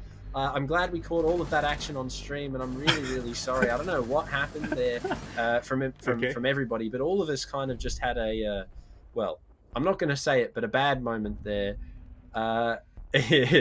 Hopefully we're alive, and well, we are. We're back. It's 6-6 now. It's OT, Spud. Somehow, I don't know what happened, but we're in OT. So, I mean, yeah. Cookers wants us to believe that they won the map, but looking at the 7-5. scoreline, Yeah. not too sure about that, buddy. Yeah, I don't know. Someone get the Sharpie out and just change that top right. Can we make that a 7? Monkey Theorem 5, thank you. And just get that fixed up. But no, Monkey Theorem, I'm assuming, did a really good job. Yeah, cool, great. They did awesomely to get us to 6-6 there. Very well done indeed. And that is, well, now OT. It is 6-6. Monkey Theorem back on the attack. They don't get the defense straight away. But G Fuelers now on their defense again. And, well, we're going to see what can happen now. Continuing on. Hookah Billiards, the standard first site. That's going to be the site that G Fuelers pick here for their defense. And, yeah, they've got a pretty solid lineup. They've got the Thunderbird as well for... All right. Oh, Crying, I'm sorry, buddy. You hit the white ball in. That doesn't count. Now Monkey Theorem gets a free shot. Hold on. He's getting a lot of these in. 5 seconds to insert. Minus that one purple. He's actually kind of doing nuts here. Crying, not only does he have the frags, he's also got the pool skill apparently. Is he going to slot the red though? That's the real question. Line scan to come out as well from Monkey Theorem, but it doesn't matter. Crying's too busy playing pool. He got a few in. Yeah. That's an on-god from him as well. At least he made something happen. Jigsaw will take down Captain Oz, though, so 5v4 very early on downstairs. Keep in mind, Jigsaw's 15-6 right now, so maybe that's what happened off screen. Phoenix to find one onto Crying as well. This could be where it all goes wrong. Monkey Theorem now sort of cleaning up the pieces. G Fuelers, I think Jigsaw knows that there is one coming towards security. It is going to be the Legion. He hears the peaks. He's going to take him down with relative ease, and now a 5v2. It's probably just going to be walking onto the site here for Monkey Theorem. There, yep, okay. Very similar to the kitchen round. It's over in a flash. 5v1. Well, it might even be a flawless hit. Cookers. All right, that's a no-win moment. He's doing his best impression of a pot plant. Actually, managed to catch someone. Oh, Phoenix. Oh no. That is rather unfortunate for Phoenix there. I'm surprised he didn't spot him. I really am surprised by that. It's match point though now, Spud. That was fast. Yeah. It's fast couple of rounds. Yeah. I have a feeling Monkey Theorem may have been holding back or saving some strats and they're just waiting. Maybe. Yeah. Yeah, maybe something along the lines of that. You know, that would just be my guess. Maybe, I'm not sure. Possibly, but hey, we'll see what happens in the coming round. It is match point now, and Monkey Theorem on the defense. This is the side that they 4-2'd on Spud. So, are you thinking history is going to repeat itself here for 8-6, or do you think that G Fuelers have a chance? Look, if Monkey Theorem muck around too much, then G Fuelers definitely will run away with it. But as long as you do anything too stupid, I think Monkey keep this in the bag. Just looking at how the last 2 rounds have played out and how dominant it was, surely Monkey Theorem know what they're doing. Yeah, it definitely seems like that. It has come down to an OT game all the same though, so maybe Fuelers are actually letting on that they can compete at this level a little bit more than Monkey Theorem had hoped for, or maybe it is purely just Monkey Theorem have been memeing and G Fuelers caught up and Monkey Theorem sort of went, yeah, look, no, that's not happening, because I mean, it was 5-6 and now it's 7-6. And both of the rounds that we saw, I think, totaled about 5 seconds of gameplay. So, yeah, if that continues, this could be a very quick round, and Monkey Theorem are definitely going to do their best to try and shut this one down as quick as they can here. Yep, straight outside. Not going to be fruitful, though. Yeah, remember what's at play here. It is $2,000 in prize money, not $4,000. That's the total prize pool. How bad? $2,000, and of course that care package with the monitor and the keyboard and the mouse. Some great stuff there. So these guys don't want to give that away. They've had their fun now. They've given them a few rounds, but as for the prize money and care package, nah, they can't have that. No, it's going to be some gatekeeping season. However, Cookers to find the first onto Worm. Japper adds one onto Phoenix as well. A 3v5. Monkey Theorem, they're down in the man count again. And now G Fuelers could be looking to equalize 7-7 here if they can pull this round off. We have seen Monkey Theorem clutch these before, and that could definitely be the case here again. The question is now whether or not the defense can really make it happen. Scars on the Carly. I mean, I don't really blame him, let's be honest. Japper with the double, finds Lusty, and now it doesn't look too good for the defense side. 2v5. Here's the execute. What is going on this game? First you go flawless, almost flawless twice, then you get flawless yourself. Well, yeah, that's Siege, I guess. You either 4-0 or you get 4-0'd. Welcome to Siege, guys. Yeah. The full 15 rounds here. Overtime match point. This is it. All the chips, one basket right now. No more redos. Maybe Monkey Theorem try this round. Maybe they don't. You never know. G Fuelers, as you sort of mentioned, have taken on some pretty big names so far. So I'm definitely not surprised that we're seeing this scoreline right now. But we could be being lied to, Spud. That could be the case. As we know, Monkey Theorem do have the map advantage. Maybe they just want to equalize the playing field 1-1 and maybe give G Fuelers a bit of a chance. You never know. That could be the case. But I guess we're going to see how it pans out here for this final round. OT match point. Now, this is it. This is the end of Coastline, whether you want it to be or not. This is the final 3.5 minutes. And this is going to be who walks away with the point. Is it going to be Monkey Theorem for their second, or is G Fuelers going to make their first? They've got all the tools to do so here. They've got that bandit to keep the wall close. They've got the ADS for the grenade denial. Of course, Captain Oz and the Alibi being playing so strong and set to do even more damage. And of course, Japer with the Warden actually worked out really well for him. And I'm keen to see what more damage he can do with that MPX and Google Glasses in hand. Jump into the wall again. This is a very similar sort of occurrence that we saw in the previous round here. Between Cookers and Phoenix, and honestly it's quite heartfelt. I will say I have emotion right now just looking at that 2 drones death by Bandit. I feel bad for the drone boy there, that he had to sacrifice himself for the greater good. Maybe that is the sacrificial lamb that Monkey Theorem need to walk away with this round, maybe not. But I mean, Phoenix really just putting it in for us here. Jigsaw being gliding downstairs. This is a little bit more of a clean cut clear from the attackers, but maybe G Fuelers are expecting it. A bomb Bit of a more reserved attack here, actually doing some drone work, making sure they pinpoint these attackers. They have located 2 in VIP now. Phoenix looking to start pinching these players off as well, but Worm will be the first to take a bit of damage. However, he finds Cookers on the way. And a second from Worm, and oh, that's both VIP players removed right off the board and gives that side up. Phoenix as well now to take down Captain Oz, a 5v2. It's definitely been a bit of a gear change here. Jigsaw will take down Jappa somehow before being downed, and Phoenix is there to finish things off. That's going to be a flawless round and a flawless back-to-back for both teams. And that is 3-9 to MVP. Let's go.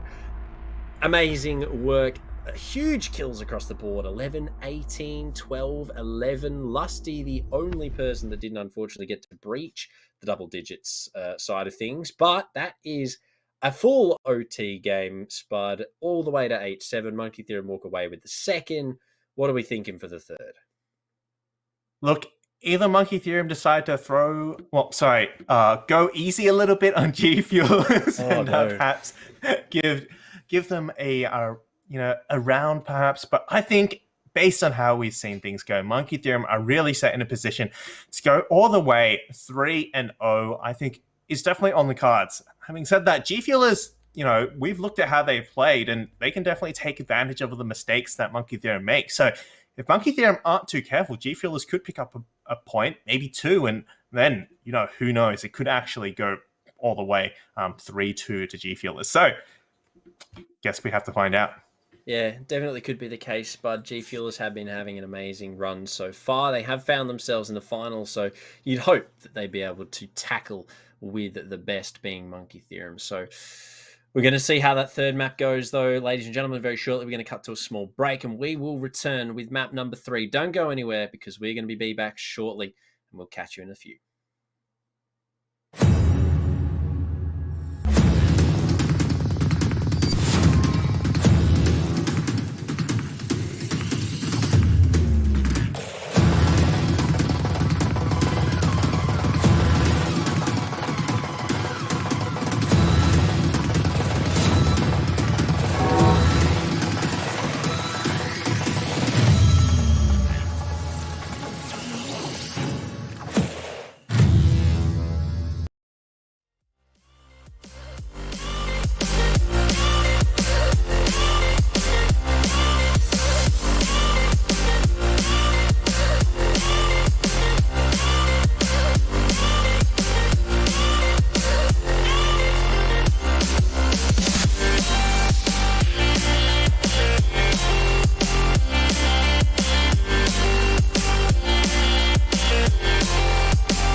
Ladies and gentlemen, welcome back from the short break. We are here for the remainder of this best of 5 series. Spud, we just saw a huge game on Coastline, full OT, 8-7 to Monkey Theorem in the end. Now we move on to map number 2.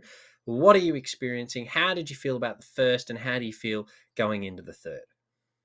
Well, look, the first one was honestly closer than I thought. There was actually some great moments on either side, some great clutches as well. G Fuelers, there were so many times when I thought they were gonna, go down, but yet they stood their ground and managed to pull out some rounds. So that was honestly really impressive. And there's some great attacks from Monkey Theorem as well, just flawless in the way they executed as well. So definitely really exciting to watch, and I'm excited to see them do something again on this next map as well. Yeah, I'm definitely curious to see whether or not it is going to be a bit more of a meme style as opposed to it was on Coastline. Obviously, now we're going on to the second, well, technically third, but second map of this best of 5 series. And I believe, if I'm correct from remembering, it is going to be Clubhouse, ladies and gentlemen. We will get a quick check of the map, Vito, in a second. Clubhouse. For a confirmation, just from behind the scenes to confirm that map. But I do believe it is Clubhouse for our next map here. But Spud, if it is Clubhouse, I mean, Clubhouse aside, what are we expecting here? Are we thinking we're going to see more aggression, or is it going to be more reserved based on how we saw in the first? I think Clubhouse will be more reserved, obviously, just because of the nature of the play style. Oh, no, it's not Clubhouse. Okay, we didn't lie to. Oh, it's too late. Too late? No, not game, maybe. I don't know what's going on, ladies and gentlemen. Well done. If you guys could hear what was in our ears right now, it's all in shambles in the production booth. Yeah, well done, Pokadu. This is why you're the temporary observer. Observer, please press S. Now it's Villa. Good job, guys. We love that. But yeah, Clubhouse, I expect them to be a little more reserved just based off how that map plays out. Though I do think they'll have their own brand of aggression, maybe more in line with kind of the SSG Rome style of play. Yeah, definitely with the new castle change as well. Obviously, 4 barricades definitely is going to allow a lot more, very similar style SSG, but I think it's going to allow a lot more, depth of play. You can probably extend a few more floors now. There's obviously that extra castle barricade to bring into play, the bulletproof camera as well. Super Shorty from castle already, that is an old change, but still, I think that SSG is going to be a very big part of how this is going to be played out. If it is Club, we still don't know, ladies and gentlemen. From memory, I think it is Club. It is Club. It is Club. It is confirmed Club now. Yeah, it is confirmed Club. But still, all the same, I think Club is going to shape up to be a little bit more interesting than Coast was. Obviously, Coast was very ping and swing. That is very Coast style of gameplay, though. It is a very aggressive map. It is something that you usually see the attackers really go to town on, especially if you bring operators like the Lion with Vigil bands, maybe even Blackbeard into the mix. We did see a Nomad ban as well. So, I mean, if we see very similar style of bans on Clubhouse, it could definitely turn into something interesting. But obviously, as you were aware, we are going to have to remake the lobby, unfortunately, ladies and gentlemen. So while we do that, Spud, your thoughts, who's going to walk away with it? Is it going to be the 3-0, or do you think Monkey Theorem are going to let the G Fuelers have a map? Well, honestly, based on the lineup that Monkey Theorem are bringing, I'm just not quite sure that G Fuelers will be able to take it to them on this particular map. I mean, maybe on Coastline where they're just kind of swinging everything, don't really need to use the brain too much. They can get away with it. But on Clubhouse, there's so many mini games you got to be playing. You got to get every single little thing right. And Monkey Theorem, they have those Pro League players. They have players who are very experienced in how to set all that up. And I think that's going to be the deciding factor here. It is very calculated aggression, it seems, from Monkey Theorem. They have the knowledge. As you mentioned, they're high-tier OCN, OCL, high-tier ranked champion, as I mentioned before. Players like these guys are some of the best when it comes into a competitive mindset of Siege. They know how to play. They know how to abuse those angles. They know how to peak. They can get those kills, and it does go in their favor majority of the time. So whether or not Monkey Theorem can really bring that out to play here for Club, or whether or not it is more of a funly intended game of Siege as opposed to a very sort of sweat fest, I think will be beneficial for the G Fuelers, because as we saw, they capitalized majority of the rounds that they could find the slip-ups in. They managed to bring it back to a 7-7. Unfortunately, they couldn't make it the 8-7 in their favor, but they do have the ability, it seems, to really tangle with a team like Monkey Theorem. So maybe, just maybe, we could see them walk away with one map here at least. But I don't have high hopes going into the end of this, but sort of after this map, if they do win it, let's say. What are you expecting? Are you really thinking we're going to see any more maps after this one? Maybe one more? What are your thoughts? Look, if we do, for some reason, see Clubhouse won by G Fuelers, then I think at most we'd see one more. I don't think we're going to go all the way. That's my honest opinion. But hey, G Fuelers have been great at surprising us. They've, managed to get so far. They took out Wind Diesel, and hey, honestly, who am I to say that G Fuelers can't do this? I think, they've performed above and beyond everyone's expectations, and this would certainly just be the next stepping stone for them to, blow us all away. Yeah, from amateur to Evo, these guys have really been putting in the hard yards, now tackling with a team like Monkey Theorem.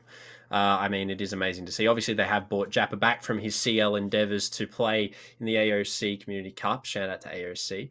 And he has been doing really good. He clutched that 1v2. He's been putting in some big kills, some hard yards here for his team, and really just making it happen. But we are just waiting for confirmation from the players, and then we are ready to get underway for our second map, and hopefully we can maybe see some more fire from the side of the G Fuelers. Maybe Monkey Theorem have had enough and want to just close it out here. You never know. But at the end of the day, it could be anybody's game. That's the beautiful thing about Siege, I think, Spud. It can be anybody's game. But it is going to be how it pans out here. It is more of a strategy-heavy map, so Club could definitely go in favor of the G Fuelers. But we have got confirmation, finally. We are going to be jumping into map number 2. Ladies and gentlemen, G Fuelers to get right on into it, Spud, starting things off as always with the bans. G Fuelers will be the first to ban. They take an attacker off the board again. I wouldn't be surprised if they do choose that Nomad again. Nomad can still be useful here, and it allows them to play that SSG style stacked roam, but there's better options here. Maverick, yeah, that's certainly a great pick. Yeah, it's going to be good. Monkey Theorem most likely going to follow this up with a Thatcher, I would imagine, depending on the style of play they want. If they leave Thatcher on the board here, it doesn't really matter if Cade, Bandit, etc. is banned because he has been taken away. Some meows in chat. Habana is going to be the one to go, though. So Thatcher does stand strong. He's going to get right on through. So now he is in play. Some meows coming out from everybody in the chat now. Defense ban for Monkey Theorem. Maybe the Cade. Well, actually, no. I don't even think it will be the Cade. Maybe the Valk. Maybe they just stick with the Mirror, Spud. I guess we're going to be... yeah, it is going to be the Mirror. What are you thinking for the final? I think Valkyrie would be taken off by G Fuelers. It just means that Monkey Theorem are less likely to, run out all the time, as we saw them very prone to do. So just reduces that extra level of information that Monkey Theorem can bring and allows G Fuelers to play that kind of aggressive style here. And Wamai will be the last ban here. That's actually a very interesting ban, a utility denial ban. That's going to open up a lot of possibilities for garage pushes. It's going to open up a lot of possibilities for aggression into blue, positions that are usually held by defenders with that specific operator in mind. Keep in mind, he has recently had a buff as well, 6 charges. He has also had that small little buff to his utility. Small nerf as well to the range, unfortunately, but all the same, he is still really, really good. Now that he's been removed, I think we aren't going to see too much extensions for Spud than that we're used to seeing, especially into the garage side of things. But it is going to be how the G Fuelers choose to play it. Jaeger is still on the board. He is being bought by Scars here. That is the only grenade denial now left in the hands of the defense. A 6 pick from Cav onto Cav from Cookers, so no one has a clue who he's playing anymore. But that could be the big... Could this be the first integ? We saw an attempt at 2 in the previous Spud. Could this be the one that we've been waiting for? The interrogation of, well, never to be seen before. Can Cookers pull it off? Yeah, someone's got to do it, and maybe Cookers will be the man to do it. Last time we saw Captain Oz, I believe, on the Cav. He managed to down 1, but wasn't able to pull off the picked off himself. So, hey... If someone gets interrogation, I'm happy. But what I'm also seeing is Captain Oz with the shotgun. I'm pretty happy about that too as well. That is a Owen smile moment there. especially if you can find someone with it. Now, I did notice that he is actually currently offsite. A little bit of a roam early on here for the Pulse. Not something you usually see from the Pulse himself inside of the kit. Attackers are moving out to locate a But it bomb seems and that defuse it. Monkey Theorem are a bit more interested in maybe clearing top down. They had the drones set up for maybe more of a standard style push here. That may be the case for the Monkey Theorem boys. But Bomb located by it's whether or attackers. not G Fuelers can read into that. We do see one going up to the cash balcony. We do see some extension here from Scars on the roam paired with Cookers upstairs. So this is going to bring into the question now, can Monkey Theorem roam clear here as efficiently? What? Oh my gosh! That was the entire... That is a perfect roam. I think they're rushing from the top floor all the way down to the bottom of main. I've got to keep talking here because if I don't, it's all just going to stop. There's 3 there at the double main door.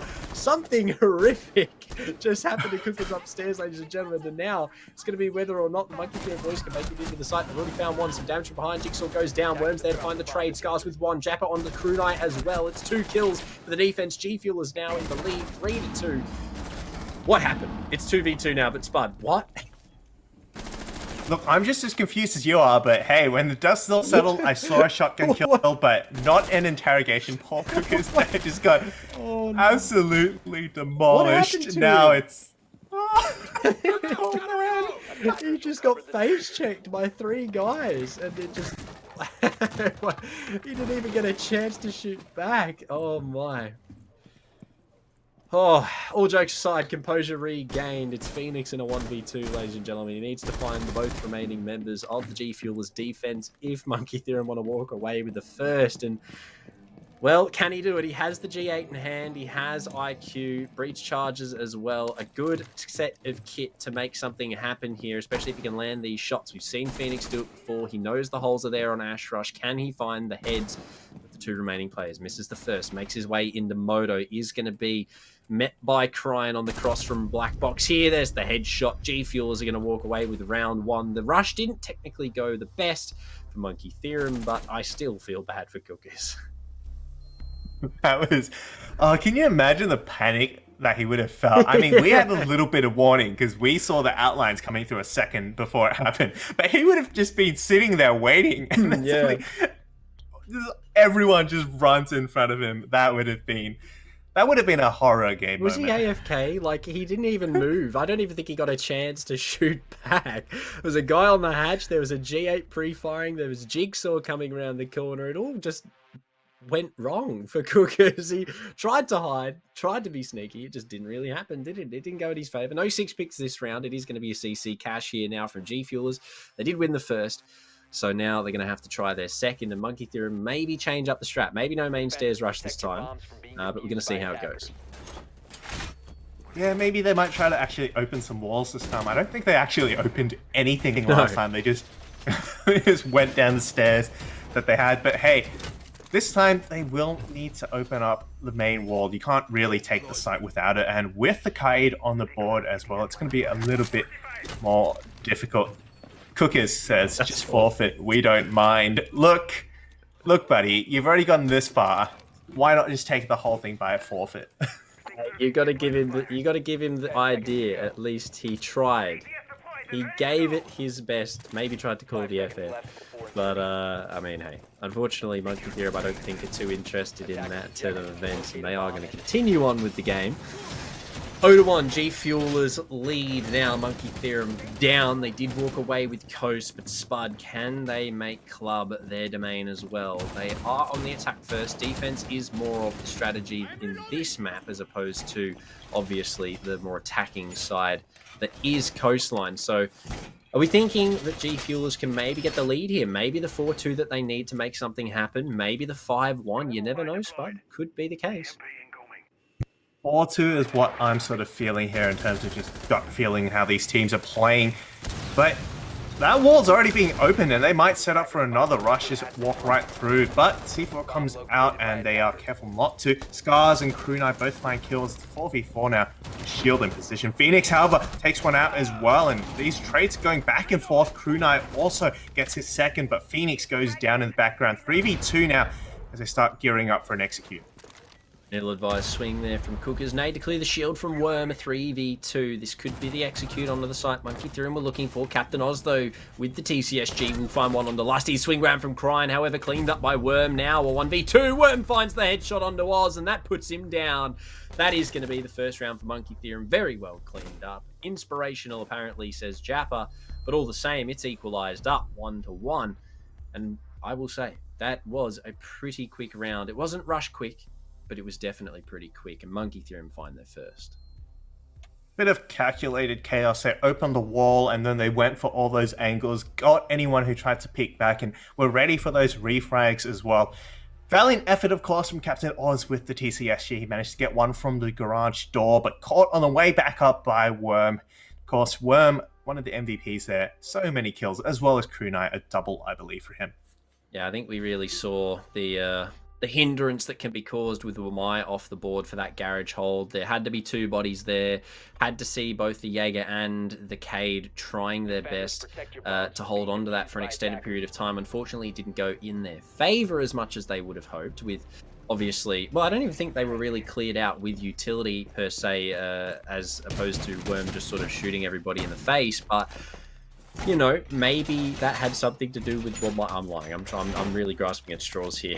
But, I mean, Wamai, in any normal sense, that would have been a round lost due to the fact that there wasn't enough utility in there to shut down that grenade play. But Monkey Theorem didn't need it. They just played brute aggression, that raw mechanical skill, and it really did pay off for them. They found those kills. They made the round work, and it went in their favor. And now, equalized 1-1. A meow again from Worm. He's just charging up here for the next round. This could be the ace from him. Could be the biggest round we've seen him have so far, Spud, but it's standard extension for a gym hold. So we're going to see if G Fuels can make do. Going to throw out some Valk cams, hopefully to get an early pick onto these players. They always seem to get the opening pick, but iCrime will find one onto Phoenix. Jape are taken low, but hey, at least that's one for the books here, as Japer has to be forced to fall back, taking a lot of fire from this garage side. We love the side-to-side spray. He actually hit Krunai there for, I think, about a single HP. We actually saw it, but a lovely nade from Worm through the main wall, takes Japper down, finishes off the small HP he had left. Boom, indeed, Phoenix cleans him up. Thermite is going to rotate on over Lusty. Going to be bringing that exothermic charge round to open up the wall. Japper does confirm the kaboom, and indeed will be now Jigsaw chucking over the Twitch drone to come and open up that main wall. Worm's going to fall to Captain Oz, though, the shotgun in hand. Owen would be proud. He's cleaned one up at least on the pulse now, and it is going to be left up to the remainder of Monkey Theorem to see if they can make this round work. 3-4. Doing things very quickly, though. Already going for that wall, but I'm not quite sure what happened to it there. Cookers asked what, so do we. There's no denial on board. Might have been an impact trick through the drone hole, perhaps. That's the best I've got. But hey, wall's finally open. 1.5 minutes still left to work with, and they've already taken out one player. So that's a pretty good start. But they are, of course, at a man disadvantage, so don't want to be losing those trades. I'm going to be honest with you, Spud. I think Jigsaw's to blame. I think he Twitch droned it. I'm being 100% honest with you. The impact trick cannot come out from that drone hole, I don't think. So I'm assuming Jigsaw Twitch droned it. Maybe shot it himself. I don't know. Lusty's going to follow the same. Captain Oz with pistol in hand. Krunai's going to take a fair amount of damage. Does deal some to Scars from below. Jigsaw will clean one up on the Captain Oz, but Scars is there to find Krunai finally. And now with the 417 iron sights in hand, he's going to get a second through that hatch somehow. He's going to be able to clean up Scars. He's looking for two more. Will spot the head of one. Can't quite find the ball. The one tap on the Pride. It's now a 1v1. How is he making do? With the 416 iron sights, ladies and gentlemen, it doesn't matter. Cookers is there to finally put an end to this tomfoolery and takes him down. How does he get away with that? I mean, yeah. There's not much else to say. G Fuelers are going to walk away with the round. But a bit of a mess on both sides, let's be honest. But hey, at the end of the day, G Fuelers come out the better of all that chaos. I'm not sure whether the Twitch drone was entirely responsible for the loss of that round per se, but hey, I don't think it helped. We're going to have to get a VOD review, I think, on that one. Maybe a little bit of a confirmation from the Observer, please, if we could get it, a little bit of a rerun maybe onto what happened to that thermite charge. I'm putting my money on the Twitch drone from Jigsaw. It's where I'm going to put my money, and I'm going to stick with it. Or someone shot it. Those are the only two possibilities I think that could have happened there. But all the same, let's not dwell on the past, but it's 1-2 to G Fuelers. Now they're going to go back downstairs and see if they can take another way around from Monkey Theorem. It is 2-1. They could be looking for their third here, and this could be the lead that they need to walk away with the half if they can get this round. At least 3-3 will be better. Jappa, he keeps throwing those nitros at his teammate, and I'm just waiting for the one time that he continues to press G once more, and it doesn't go too well. But, yeah, G Fuelers have got themselves a good lead here.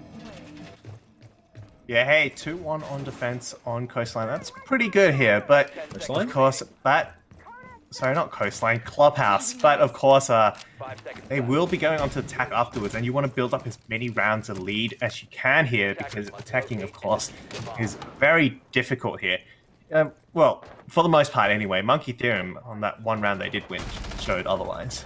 Okay, Cookers, a lovely shot on the spawn peak. Captain Oz as well with one onto Phoenix. Monkey Theorem's game has just been taken to them here. Worm will at least get Captain Oz back, and he's going to put him down for the rest of the round. But the damage has already been done by the G Fuelers. Look at Monkey Theorem in shambles. 2 full health players left. Worm on the low end of the spectrum here, unfortunately, in terms of health. And all of the G Fuelers members that have been damaged are just going to go back to the site. And Jappa, with those Kona stations, is going to be able to heal everyone right back up to full HP. So G Fuelers didn't really lose too much in that early altercation, and they're going to walk away with almost 3 kills. Well, there's still 2 minutes left to go in this round timer, but Krunai is already at the bottom of those stairs, or may have been from that vertical. Gets one onto Cookers. Cookers can only reply with a wow. That must have been a pretty incredible shot here. But hey, the manpower has been even back out, and still so much time for these players to work with. They are really in a hurry here. They have to make something happen, Spud. Half the round is gone, and it's a 3v3. The health advantage in favor of the G Fuelers. We do see Monkey Theorem opening up what they can with the hard breach that is in their hands left for the remainder of this game. Now, it's going to be whether or not they can really pull it off here. The swing from Scars, though, doesn't prove to be fruitful as Worms cleans up his second in the round. Takes down the Cade on the swing, and now a 3v2. G Fuelers now not in the lead. They've put themselves at the deficit. Flashbangs to come out. The drop from the main hatch will be cleaned up by Crying. Lusty does fall on the drop, and now a 2v2. G Fuelers could still make this work. They know there's one player at the bottom of the stairs at least, but it seems that player has rotated as well. Both players on the hatch now, getting ready for this drop. Just clearing those angles before they start working it. No vertical left to play with here, so that will give them only the 50 seconds to kind of flush out those players. No additional holes. Japer does go down to Kruna now. It's a 2v1 now, but Worm's low on health. A single shot could end his life here.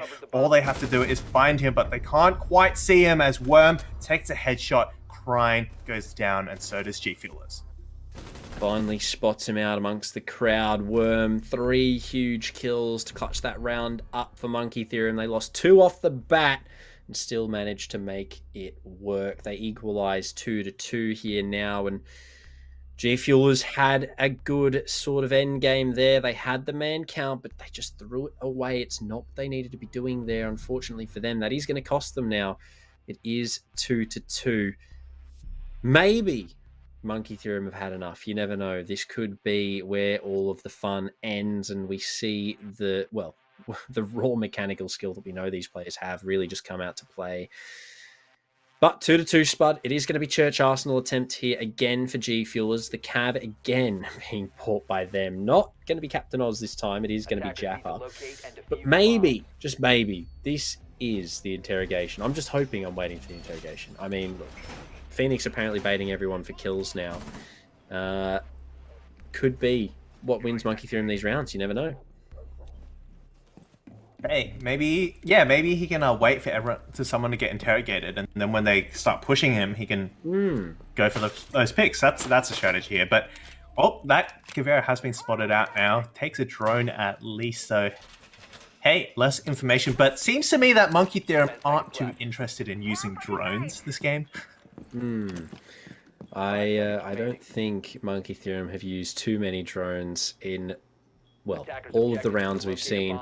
But all the same, they don't really need to, Spud. It is relatively known information where majority of the G Fuelers are. And as I say that, yeah, Phoenix is going to find Japper on the Cav. There's no interrogations there. Is that Cav? Yes. Unfortunately, no.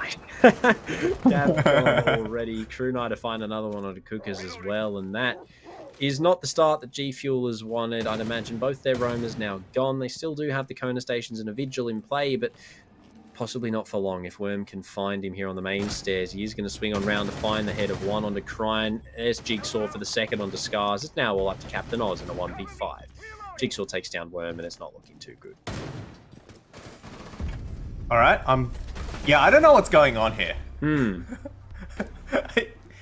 Monkey Theorem are just walking in and just clicking on heads. It doesn't look like too much of a challenge to them, honestly. But hey, maybe if Jigsaw kills a few more of his teammates, we could get an even match. So yeah, Jigsaw, take your pick. Just do us all a favor. Just take yourselves down a notch or two. Take yourselves down a player or two at the start of the round. No, Monkey Theorem have definitely sharpened up since the first. They seem to be gunning for the dub now more than they were on Coast. Maybe that's the case. You never know.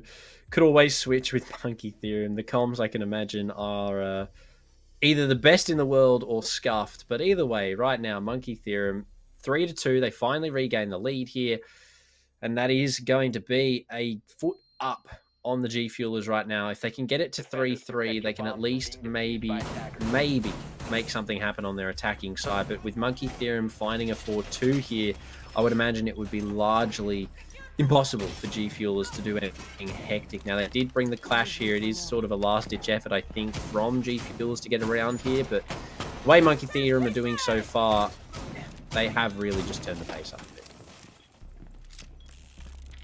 Yeah, it feels like the way G Fuelers are playing is kind of like how we're seeing this game right now. The kind of jittery, a bit of lag there. That's kind of like, I feel like that's what I'm seeing in G Fuelers playing the spinning circle as Monkey Theorem just kind of walk onto site. But hey, maybe this is a big brain play. They've opened up the wall. There's no need to open it if it's already been opened, and can't do anything about it here.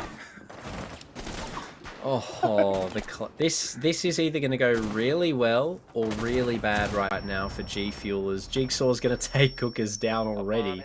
So that's the Rook gone. So there goes your 2.0 magnification on the main breach. Worm is going to be taken down by Scars with the sausage, though. Japper from behind. Lusty cleans him up. Phoenix is there for Japper. Crying on the Lusty, though, a 3v3. But the clash is off the ball. The wall's now open. Crew Knight to take down Scars. However, from deep, Crying does find some damage onto Phoenix. It's not enough to really be any sort of detrimental. However, now a 2v3, and it is going to be Crying and Captain Oz to clean things up here for G Fuelers. Well, this is a scuffed game if I've ever seen one, but hey, Captain Oz and Crying, they've clutched up many a time. I'm sure they can do it again. Walls are being opened now. They're starting to be surrounded, but they still have a little bit of utility, a bit of information here. They start going for these kills. Phoenix walks on in now, tries to go for the hip fire, doesn't hit either of these players, but Crew Knight was already on site through Suicide with the diffuser. Captain Oz goes down. Now it's all up to Crine once again. Sees one, looking for that shot now, dancing in that door, but he knows his location has been given up. He finds one. Phoenix at least goes down. Crew Knight not too interested in getting the plant down. Jigsaw also looking for this last player, but Crine, he's on low health. All he has is some health and a dream. Pings to help him out, but will that be enough? Still a minute and a half to hold on. G Fuelers definitely not in a good position here. Cam has been called by Captain Oz. Thank you very much. They have the red pings now, and it is going to be the defuse here. Crew Knight trying to stick this diffuser. Crying, trying to bait the plant and switch, but he's not going to get off. Crew Knight's going to stick it, and that is going to be the diffuser. Now a post plant. 40 seconds left for the alibi to work with here. He's going to regress onto the shield. Will give his position away with the alibi clone, but there is Jigsaw through the wall from Garage to find him there and finish that round off. Jigsaw, very well done. Wow. Very well done indeed. Takes him out there through the wall, and that is going to be the 4-2 for Monkey Theorem. Now going on to the defense. This isn't looking too good for G Fuelers. Yeah, look, they're 4-2 down, having to go into attack on Clubhouse against arguably one of the the best stacks here in this tournament. So 4-2, you're fighting an uphill battle, and it's definitely not helped by the fact that Monkey Theorem already 2 rounds up. 2 maps up, sorry. If Monkey Theorem throw this, hey, then this would be a loss of the scale of, EG versus Empire all the way back in the day. Oh, don't talk about that, Spud. That still has me upset. I will be honest. We call it tight. I mean, G Fuelers aren't really in the position to bargain here, but they're trying their best. I don't think that's how making a deal works, Crime. We may have to have a chat about that afterwards, but hey, you can't really give him too much flack. He tried. He really tried. But, production gets the facts. Exactly. Hey, maybe that's not the worst thing in the world. Oh, no, Worm. He's going to put all 5 on here, isn't he? Okay. If I could ask for one thing in my life, someone walk into that. Please, somebody walk into that. All 5 walk into that cap can trap. I'll pay someone. I'll DM them right now and tell them to do it. There's no way someone doesn't walk into all 5 of those. They have 2 shields. They have Cookers and Japper on the Monty Blitz combo with a Finker as well and an Ash. I'm interested to see how this goes. Could the cap cans here take someone? I mean, Worm's looking like... Interesting view there, but still a 4-2. You were right, they are 2 rounds up. Look at these nitros. And why is everyone doing this? Is this the meme right now? Is this what everyone's doing? Albeit 4-2 Spud. Top floor, can they pull it off? First defense round for Monkey. Oh no, it's Blitz, he's in. He's dead. How did he do that? Oh no. Oh no, there goes the Capcan mines. Oh no, it's all going. What's happening? What's happening? Oh no. And knowing Lusty as well, he's gonna no, okay, he's not gonna clutch it. Scars cleans him up. I don't even know what to how many who killed who there. I think there was more team kills than there was in frags in that round. Our observer just asked, how do I spectate this? Yeah, look, buddy. You don't. And in your resignation, it is literally just who can kill the most teammates. All right, yeah. For my notes there, I've written down G Fuelers attack 1, but for how, I just wrote question mark. How? Just write yes. Look, yes. A win's a win. You got another round. You're on the board. Hey, I'll take it. Yeah, definitely going to take it. But if we look at the lineup here for G Fuelers, the Blitz, Monty, Blackbeard, Finker, Zoth lineup is definitely something I would be scared of if I was a member of Monkey Theorem, albeit Kavira, Oryx, and I believe Elysian. Am I wrong in... No, not Elysian, sorry, Capcan.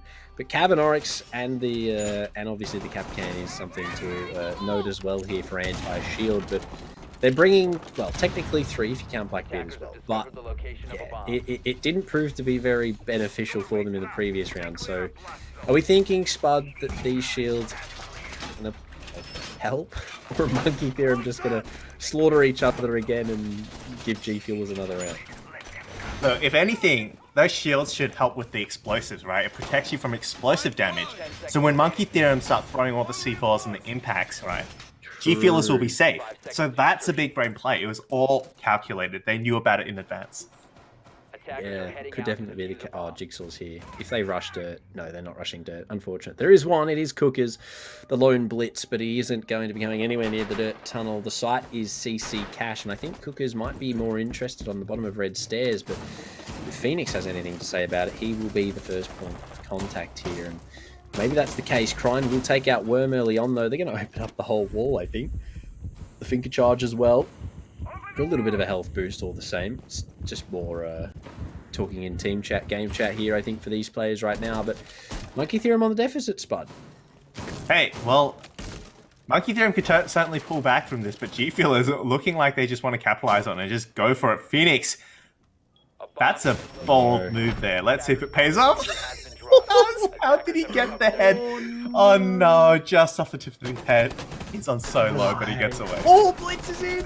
Cookers finds one on the Phoenix. He's going to get the down and confirm on the Lusty as well. Crying on the Crew Knight. It's all up to Jigsaw. They storm onto the site.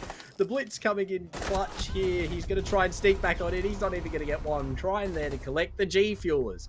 Equalize things. It's all just 360s and pre-fires here for everybody involved. I don't even know what is going on anymore. Is this a competitive game? Is this casual? Is this ranked? What is this, Spud? This is just... I think it's literally just a 5v5 free-for-all. And it's just whoever can shoot whoever. This is just something different altogether. I don't know. I don't know what is going on. I cannot tell. I physically cannot tell who just killed who. There's a Ying now. Like it's not getting any better. It just keeps delving further into darkness. Jigsaw on the Arudi to try and maybe, I want to say slow down the blitz, but I don't think it's going to help. Also, can we talk about Castle? I believe it was Lusty. Lusty, sorry. He just sort of watched Blitz beat his friend to death in the corner, it seemed, and didn't really do too much about it in that previous round. Now, they have got a little bit more of a standard, I would say, operator lineup for this round. Maybe that is in sort of diss track, obviously. Maybe that is in ties with they want to close this out. Maybe they have had enough of the memes. But G Fuelers definitely don't want to stop the meme train there. They still have a very interesting lineup. So maybe they can use this and sort of take it straight to the Monkey Boys here, because it is definitely something that I think Monkey Theorem seem to be struggling with. Hookers just commented, Cassius must be having fun. Honestly, So much fun. I'm not sure. It's great. Am I having fun here? I'm loving it. I'm loving it. I will say, I honestly expected this to be a bit of a wipe. But it has been very interesting. I'm definitely having fun, Spud. It's a great time. Oh, here we go. Cookers on the first inch. Oh, look at that. Proned behind the railing. This could be where Cookers falls. Lusty could be the single undoing here. No, Jappa, don't walk away. Jigsaw takes a lot of damage. Captain Oz goes down. The team kill from Crying. Scars is there. Crying for another onto Jigsaw. A 3v3. Flurry of kills. Worm onto Scars. Now, it's whether or not Lusty can make a play. He will. Cookers goes down as well. It's all up to Crying with the LMG in his hands. Diffuses down, but Monkey Theorem just need to run away. And what a way to combat that shield play. Very well done. Yeah, I mean, I suppose the shield play counter-strat is wait for them to team kill each other, I guess. I mean, hey, Crying's been doing a lot of damage. He's gotten a lot of kills, but, you know, also put one in the back of the head of his own teammate. So, I guess it evens out. But hey, 2v1, it's winnable. But he's not interested in the diffuser. He's just going to send it straight away. He's holding down mouse 1. He's not letting go. Look at him go. Baby. He's sending it. No, so close to finding it. But Phoenix is there to clean him up. Thank you very much, Phoenix, says Jappa. He's done it. Oh, a lovely shot, by the way, from Phoenix. And I mean, you really can't complain there if you're a Monkey Theorem fan. They've managed to finally break the stint. They found themselves around very well, very well done. But still, now I think they're I think they're 100% sticking to this shield meta. They want to try and run with it. Hey, look, I mean, it's working. It's working. You can't argue with the results. They've managed to win a couple of rounds off the back of it. So if it ain't broke, don't fix it, right? Exactly. You can't complain. Hey, you don't even need to shoot Scars, apparently, if you're lusty. You just let it happen. He's like, yeah, Blitz, awesome. I don't want to slice of that. I'm walking away. I'm going to go over here and have a word with Monty, and you can have fun with him in the corner there.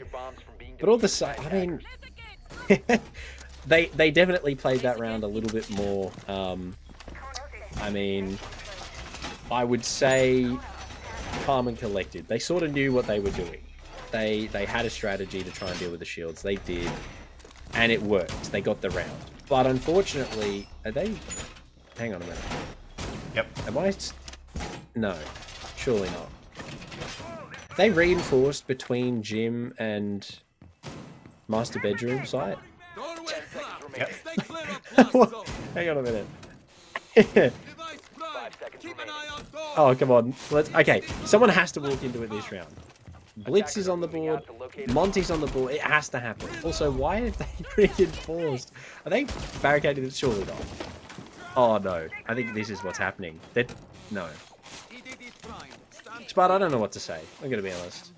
Yeah, I don't have any thoughtful analysis left. I'm just going to, I don't know, make monkey jokes or something. Jokes about G Fuel. Thankfully, they're not sponsoring us. Otherwise, I wouldn't be allowed to do that either. Yeah, look.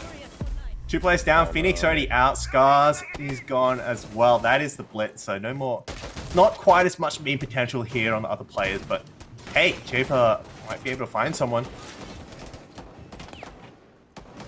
Would definitely be the case. Captain Oz on the solo roam clear downstairs in the bottom of blue, trying to maybe find a missing Monkey Theorem player. However, speaking of Monkey Theorem, Lusty's there. The crew knight just chilling in church for no apparent reason. He's going to take down Captain Oz. Jigsaw with one of his own, crying on the worm.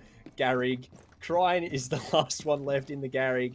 He's baiting again, says Cookers. He wants to find the remaining 3. The last E1D I think he has in the tank. Indeed, it is 12-7. Trying to pad the KD. Does catch the Nitro with his ankles. Is on low HP. Somehow not dead through the wall. Very close to finding the head of Lusty. He's shaking, guys. Oh, this is just memes all around, isn't it? Flashbang the top of red. He's running. May as well just go and 6 himself at this point. I sort of expected it from him, I will be honest. But he's full rotating, Spud. He wants to maybe... No. Oh, no, that wasn't enough. It wasn't enough to take him down. I don't know. I think G Fuelers have officially given up here, I think. Yeah, Monkey Theorem are definitely looking... Oh, please let him walk through a Capcan mine. He needs to. 1, at least. Come on, he sees it. No, he didn't commit to the bid. Oh. You can't make it all the way this far up and then not walk through a Capcan mine. He just got shot. Like, he's 1 health. I don't know how he survived. Going for the knife! No, come on! Get him! Come on, you want the Capcan worms left. He's had enough. He's just gone. He's like, guys, I've got lunch. The flash...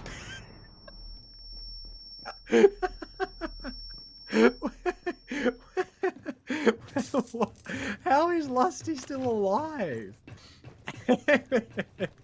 Ladies and gentlemen, boys and girls, I'm not even going to be honest with... Well, I am going to be honest with you. What happened? What is happening? Worms...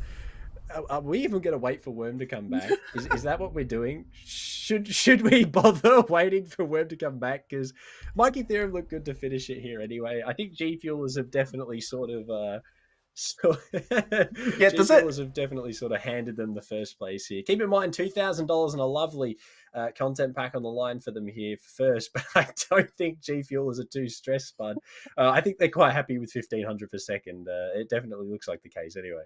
Hey, look, I mean, they got quite far just off the back of teams forfeiting and not wanting to play against them. Yeah. So, hey, 1,500 for a couple of games. I take it, man. 1,500 for a couple of forfeits. Thanks very much, guys. I'll see you next time. No, all jokes aside, G Fuelers have really put the hard yards in here. I mean, 8-7 on the first map against a map like Monkey Theorem is definitely no small feat. They have put in the big work. You can't really blame them, though, here. They are sort of just having fun with it at the end of the day. I think we all knew coming into it, ladies and gentlemen, if you know these rosters well, that Monkey Theorem was sort of just going to clean up shop. And I think that was largely expected by most. Especially the G Fuelers coming into it. They know. They've versed these guys before. They are sort of some of the best players that we see playing competitive at the moment, or will hopefully playing competitive someday. But Spud, so far, while we wait for the reconnect, let's talk about a possibility of a knife fight here. Can we maybe get that in the works? Could that be happening for this last round? Knife fight, yeah. I don't know. I feel like the kind of monkey style play that G Fuelers have been relying on, that might actually work out in a knife fight here. So that could actually be to their advantage here, a knife fight. What if maybe they should just play strat roulette on this last one. Roulette. The recruit rush that doesn't happen, unfortunately. We're back. Worms in. No Alt F4s. He's somehow returned. He's loaded his game back up for possibly the last round. Most likely, I would say the last round. But look, we're going to see if it can happen. It's a 6-pick onto the line from Cookers. The Amaru and the Monty still in play here. Glaz as well from Captain Oz. I mean, I'm not too sure what to expect at this point. But hey, it's Bar Stage. Yeah, Bar Stage. We don't see that in any competitive scenes that I've seen recently. So Monkey 2, hats off for bringing us here. G Fuelers, yeah, you got your work cut out for you. This is the first Bar Stage. Maybe this is going to be the round that Monkey Theorem really sweated out. This could be the pro strat we've all been waiting to see, ladies and gentlemen.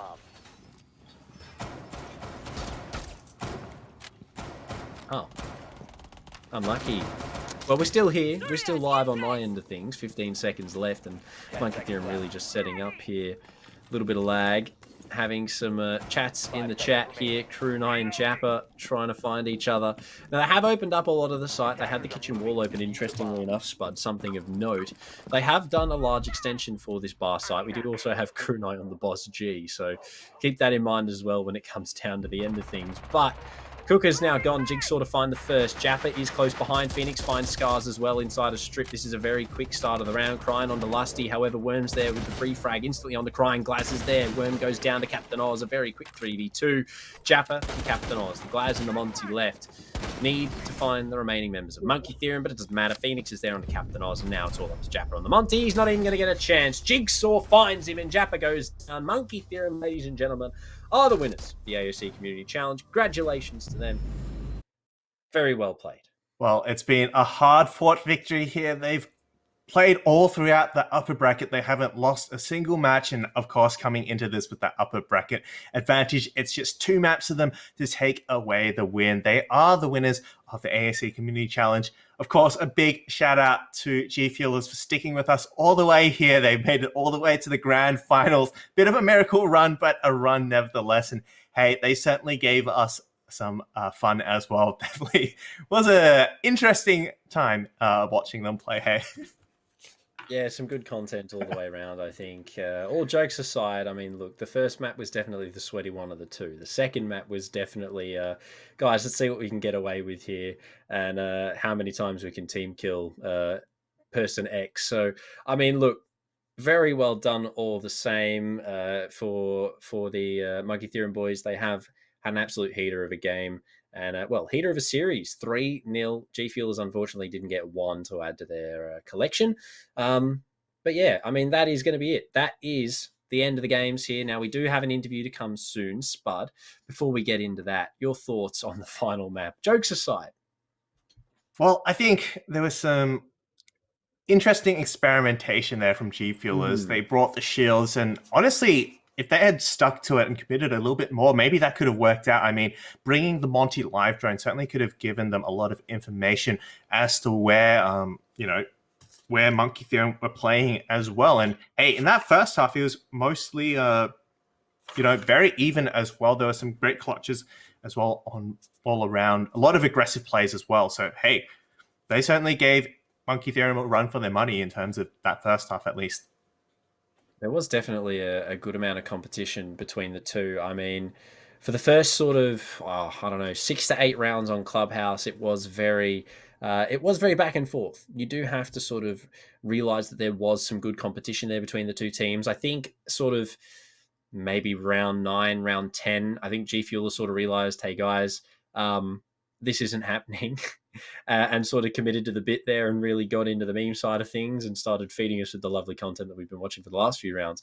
But you can't really blame it. Let's be honest. Monkey Theorem, as I mentioned at the start, they have a lineup of some of the most amazing players in the OCE community, and definitely some of the best players that we've seen in a while, just mechanically based. I mean, Phoenix himself is crazy on any normal day. So, I mean, paired up with that 5-man that was bullying, I think, at the end of that.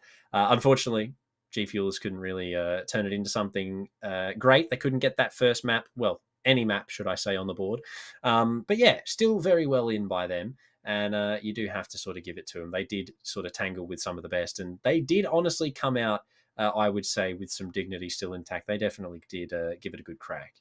Yeah, it was good plays from everyone involved. Lots of good sportsmanship there. Everyone was just having a laugh, having a good time. And I think, yeah, we had a good time as well. So at the end of the day, it was thumbs up all around from everyone as well.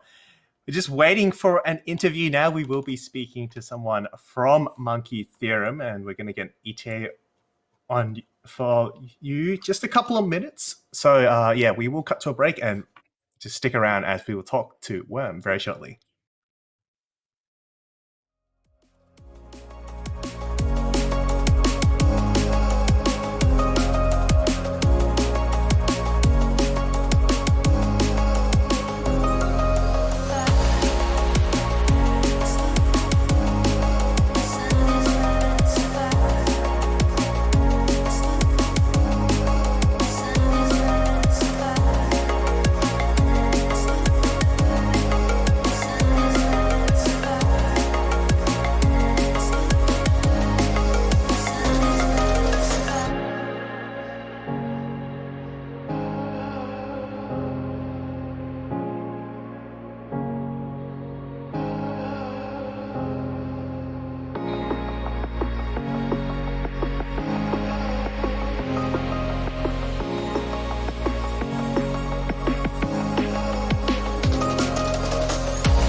Ladies and gentlemen, we are back, and joining us in the booth is going to be none other than the man himself, Worm. Congratulations, first of all, for your dub today. 3-0, you came in with a map advantage, obviously finishing things off pretty strong there on Club. How did you feel on Coast, though? You went to 8-7. Was that because you were sort of meaning more, or did you sort of just run with it a little bit and have fun? Well, first of all, thank you. Yeah, we were just trying to have a bit of fun. I think we're trying, but we're also just trying to have a bit of fun because of we were a map up and we were feeling a bit cocky, I think. But yeah, just thought we'd have a bit of fun. So yeah, It's a good time all around, I think, for everyone involved. So yeah, Coastline, did you feel confident going into that map? Did you have any strategies you were going to bring out, or was it just go in, ping and swing it? Yeah, I brought out a couple castle strats, couple of the rounds. They're really handy. But yeah, that was about it. Just swing. We play a lot of ranked, so we shoot people. That's about it. Lusty has the brain. Jig has the brain. That's about it. Me, Phoenix, and Crucial run around and shoot people in the head. Yeah, I mean, it definitely did sort of show through in the Clubhouse side of things. Now, Clubhouse, there was definitely some more calculated aggression side of things. You guys were sort of just cleaning up the rounds relatively quickly. Did you want it to go any longer? Did you want to maybe see another map? I mean, maybe give them a chance, maybe a bit more content, or were you sort of just gunning straight for the finish in that second map? Because obviously we went 8-7 in the first. 7-4 was definitely a lot more of an expected result from that first.